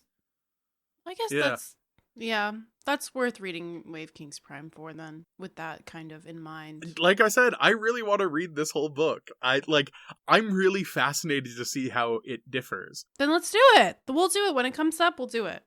We won't skip over it. I don't know. It seems silly to even attempt rankings for this episode. I will rank them on my yearly one because we've started a new year. Happy January, everyone. But I'm only going to put Six of the Dusk in my like big master rankings. Oh my God, it has been a year. I still feel like we just started doing a new yearly ranking for I think I've aged the new year. I've aged like 3 years in this 1 month. I don't. It's been a lot. It's been January for months. It's been January for months. I feel like we said that last January too. Yeah, anyway. I mean, it's a line from one of my favorite poets. Shout out Kaba Akbar. It's been January for months in both directions.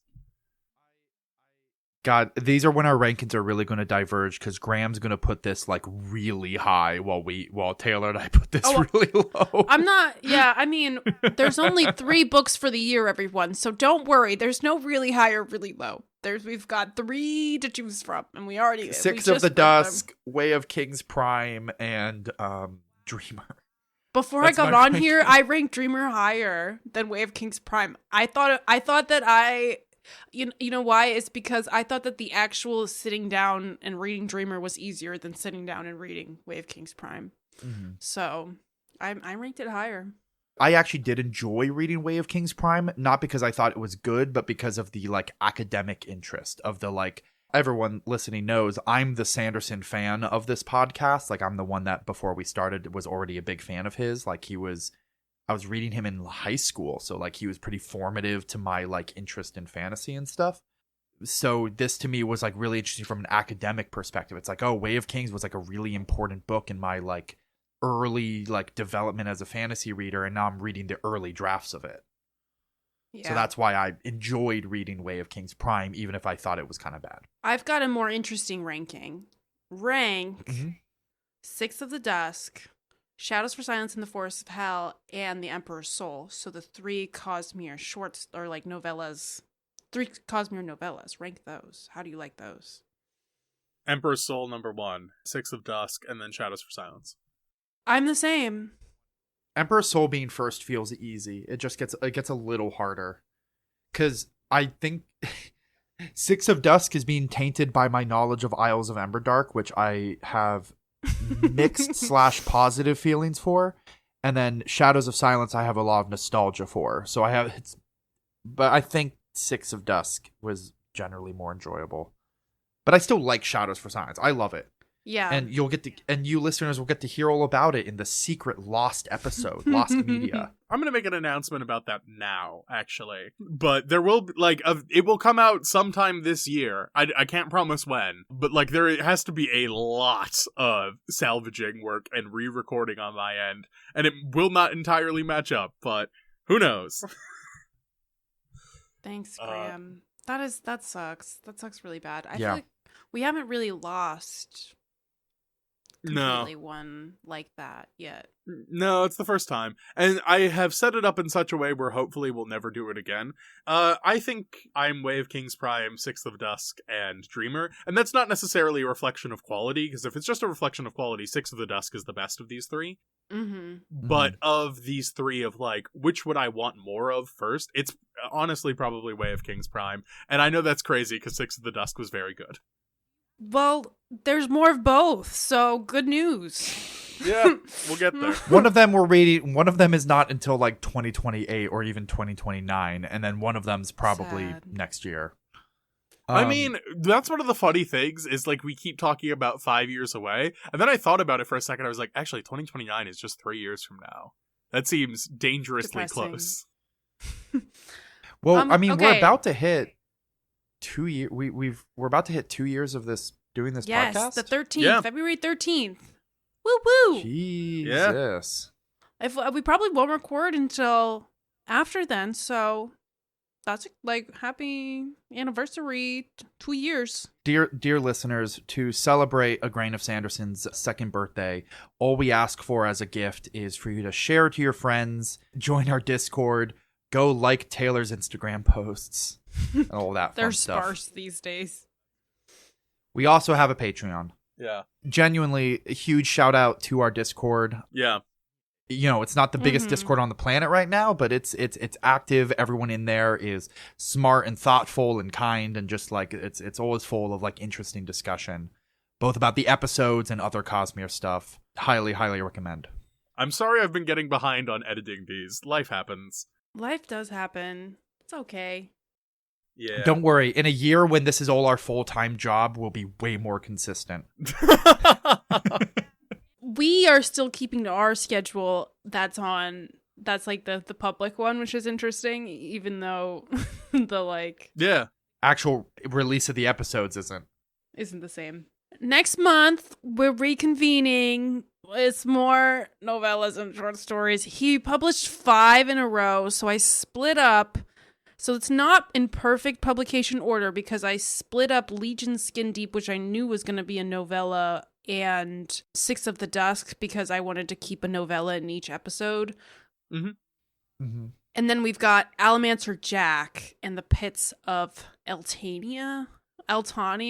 Yeah, and that's a lot shorter. If you forgot what happened in Legion, the first one, it was buck wild. Go listen to that episode. I am looking forward to Legion Part 2 because there's 3 of these. 4 now. There's 4? So there's 3 that were collected in its own trilogy, and then there was a 4th one that was released as an audiobook exclusive. I think it's What? 23. Yeah. That's insane. Oh, is that on the list? Yeah, it's on the list. I think we read that after Oathbringer. I feel like a lot of this year Genuine. is wildly fluctuating between looking forward to derogatory and looking forward to hopeful. Yes. I think that we're on the up and up. We're on the other side of whatever hump Sanderson was writing this last year. I think that these books we're going to get to, I'm really excited about. Even the ones that are not Cosmere, I think are exciting. Shadows of Self is when Era 2 Mistborn actually becomes interesting, because I know we were pretty negative about Alloy of Law. I think that every book that we're going to read this year, I don't know if it's necessarily going to be a good book, but I think it's going to make an interesting episode. Yes. Oh my god, we go back to Yes. Alcatraz this year. Yeah. We finally finished the original 5. I was downloading The Way of Kings, I was downloading Six of the Dusk, and I accidentally downloaded The Dark Talent at the same time, and I was like, oh, I wish I could start that now. Which is wild, because I didn't even like books 3 and 4, but I'm still so excited to go back. I am realizing that if I wasn't doing this podcast, I probably would have already reread Wind and Truth and some of the other big Cosmere novels. But because I'm doing this podcast and I'm getting a healthy dose of Sanderson every single month, I have not actually had the desire to go back and reread these books. So when we finally read Wind and Truth, I might genuinely have not read it which is odd because I usually reread the Stormlight books at least once. It wouldn't shock me that if you get into a post law school fugue one month that you just pick it up and finish it in a weekend. Yes, because people finishing law school and going into a career in law are famous for is lots of free time. Well, no, but that is the exact maneuver that you pull all the time. Okay. Just because I start a Minecraft server every final season of every year of school I've been in is not indicative of any long-term habits or behaviors. Thank you very much. Also, not to keep calling you out, but every time that you've reread a Cosmere novel and you've told me you're doing so, it's because something big has been going on in your life when it comes to one of the Stormlight books. So, Fair. yes, that sounds like the exact thing you would do, Jack. Law school's over. Time to read this 4,000 page book. To feel, I'm very stressed out. Let me just, that might genuinely be it. God, hey, we all love escapism here. No judgments. We love fantasy. We love escapism. Also, Taylor, to address what you were saying, we'll be reading a Legion story in January 2026, but the audiobook only version we'll be reading in 2027. There has to be someone out there that became a fan of Sanderson through Legion. That has to be a person that exists. And I want to talk to that person so bad. I'm sorry, that just registered. There's no way. There's no way. If you are that person, please write in. I would love to hear from you. You can reach us at agrainofsanderson@gmail.com or joining our Discord, but please talk to us. We'll use our Patreon bucks, big Patreon bucks, to take you to lunch if you please tell us your story. Please. Are we good to close out? Yeah, I think so. This was great. This one got a little goofy, but it was a fun one to record. Sorry about the Avatar tangent. That was my bad. I get really passionate. I'm sorry about the Guillermo del Toro tangent. No, you're welcome for the tangents. That's true, yeah. You know what I'm going to do as soon as we're done recording? I'm going to go pick up my copy of Hellboy off the shelf and start rereading it. Yeah. Now that I don't have another book club assignment to read, I can finally go finish the other Absolute comics I haven't finished yet. Okay, right. Like Absolute Batman and Absolute Martian Manhunter. Because I've only done Superman and Wonder Woman, both of which I loved. Yeah. And I can't wait to read Batman. And anyway, should we close out first before we dance? No, all of these, it's all going in. It's all going in. Anyway, look forward. Hi, to we're Jack- friends. We like talking to each other. Look forward to Jack and I's podcast about the Absolute comics. It'll be Jack, Lucy, and my lovely girlfriend, and me. And so it'll be 3 trans girls and Jack, just all discussing how good the Absolute comics are. Isn't that just every friend group I've been in since college? Yeah. Jack is one token straight. My primary D&D group started as like 50-50 on the genders and is now all women except me, and there's been no change in attendance. Incredible. It's true. Unstoppable. All right. Well, us. thank you all for listening. As much as we've gone off on tons of tangents, this was a fun one to record. We'll be back here next month with Allomancer Jak in the Pits of Eltania and Legion Skin Deep. Boy, will we be back. God, I hate to say I'm looking forward to Legion. Yeah, me too. I'm looking forward to the I podcast hate to episode. say I'm it. not looking forward. I'm also looking forward to it. All right. Until All right. then, please, everyone, stay safe with the weather out there. Please stay safe wherever you are in the world. Until then, grab a book and hit the beach. Grab a book and hit the beach. Doesn't feel like it in January, but you hit that beach. Find a beach. Find a beach. Do it. A Grain of Sanderson is created by Graham Gilman, Taylor Lane, and Jack McLaughlin. I edit and produce the show. Our logo is by our very talented friend Ven Busby. Our theme music is Goodnight Kiss by Too Mellow off the album Midnight Broadcasts. You can find their work at 2mellow.net, that's the number 2, MELLO, and 2mellowmakes at bandcamp.com. If you'd like to support the Beachcombers further, you can do that in the following ways. First, tell your friends about this podcast. Sharing the pod in a Discord, writing a thoughtful post on social media, or otherwise telling your friends really helps us out. You can follow us on social media, Taylor works very hard on our Instagram, or buy a book from our bookshop, of which we see a small cut. Finally, if you'd like to contribute to us most directly, we have a Patreon. Those links are in the episode description. Questions, critiques, or encouragement? Please write us an email at agrainofsanderson@gmail.com, or join our Discord. A link is available in our show notes. Thank you so much for listening.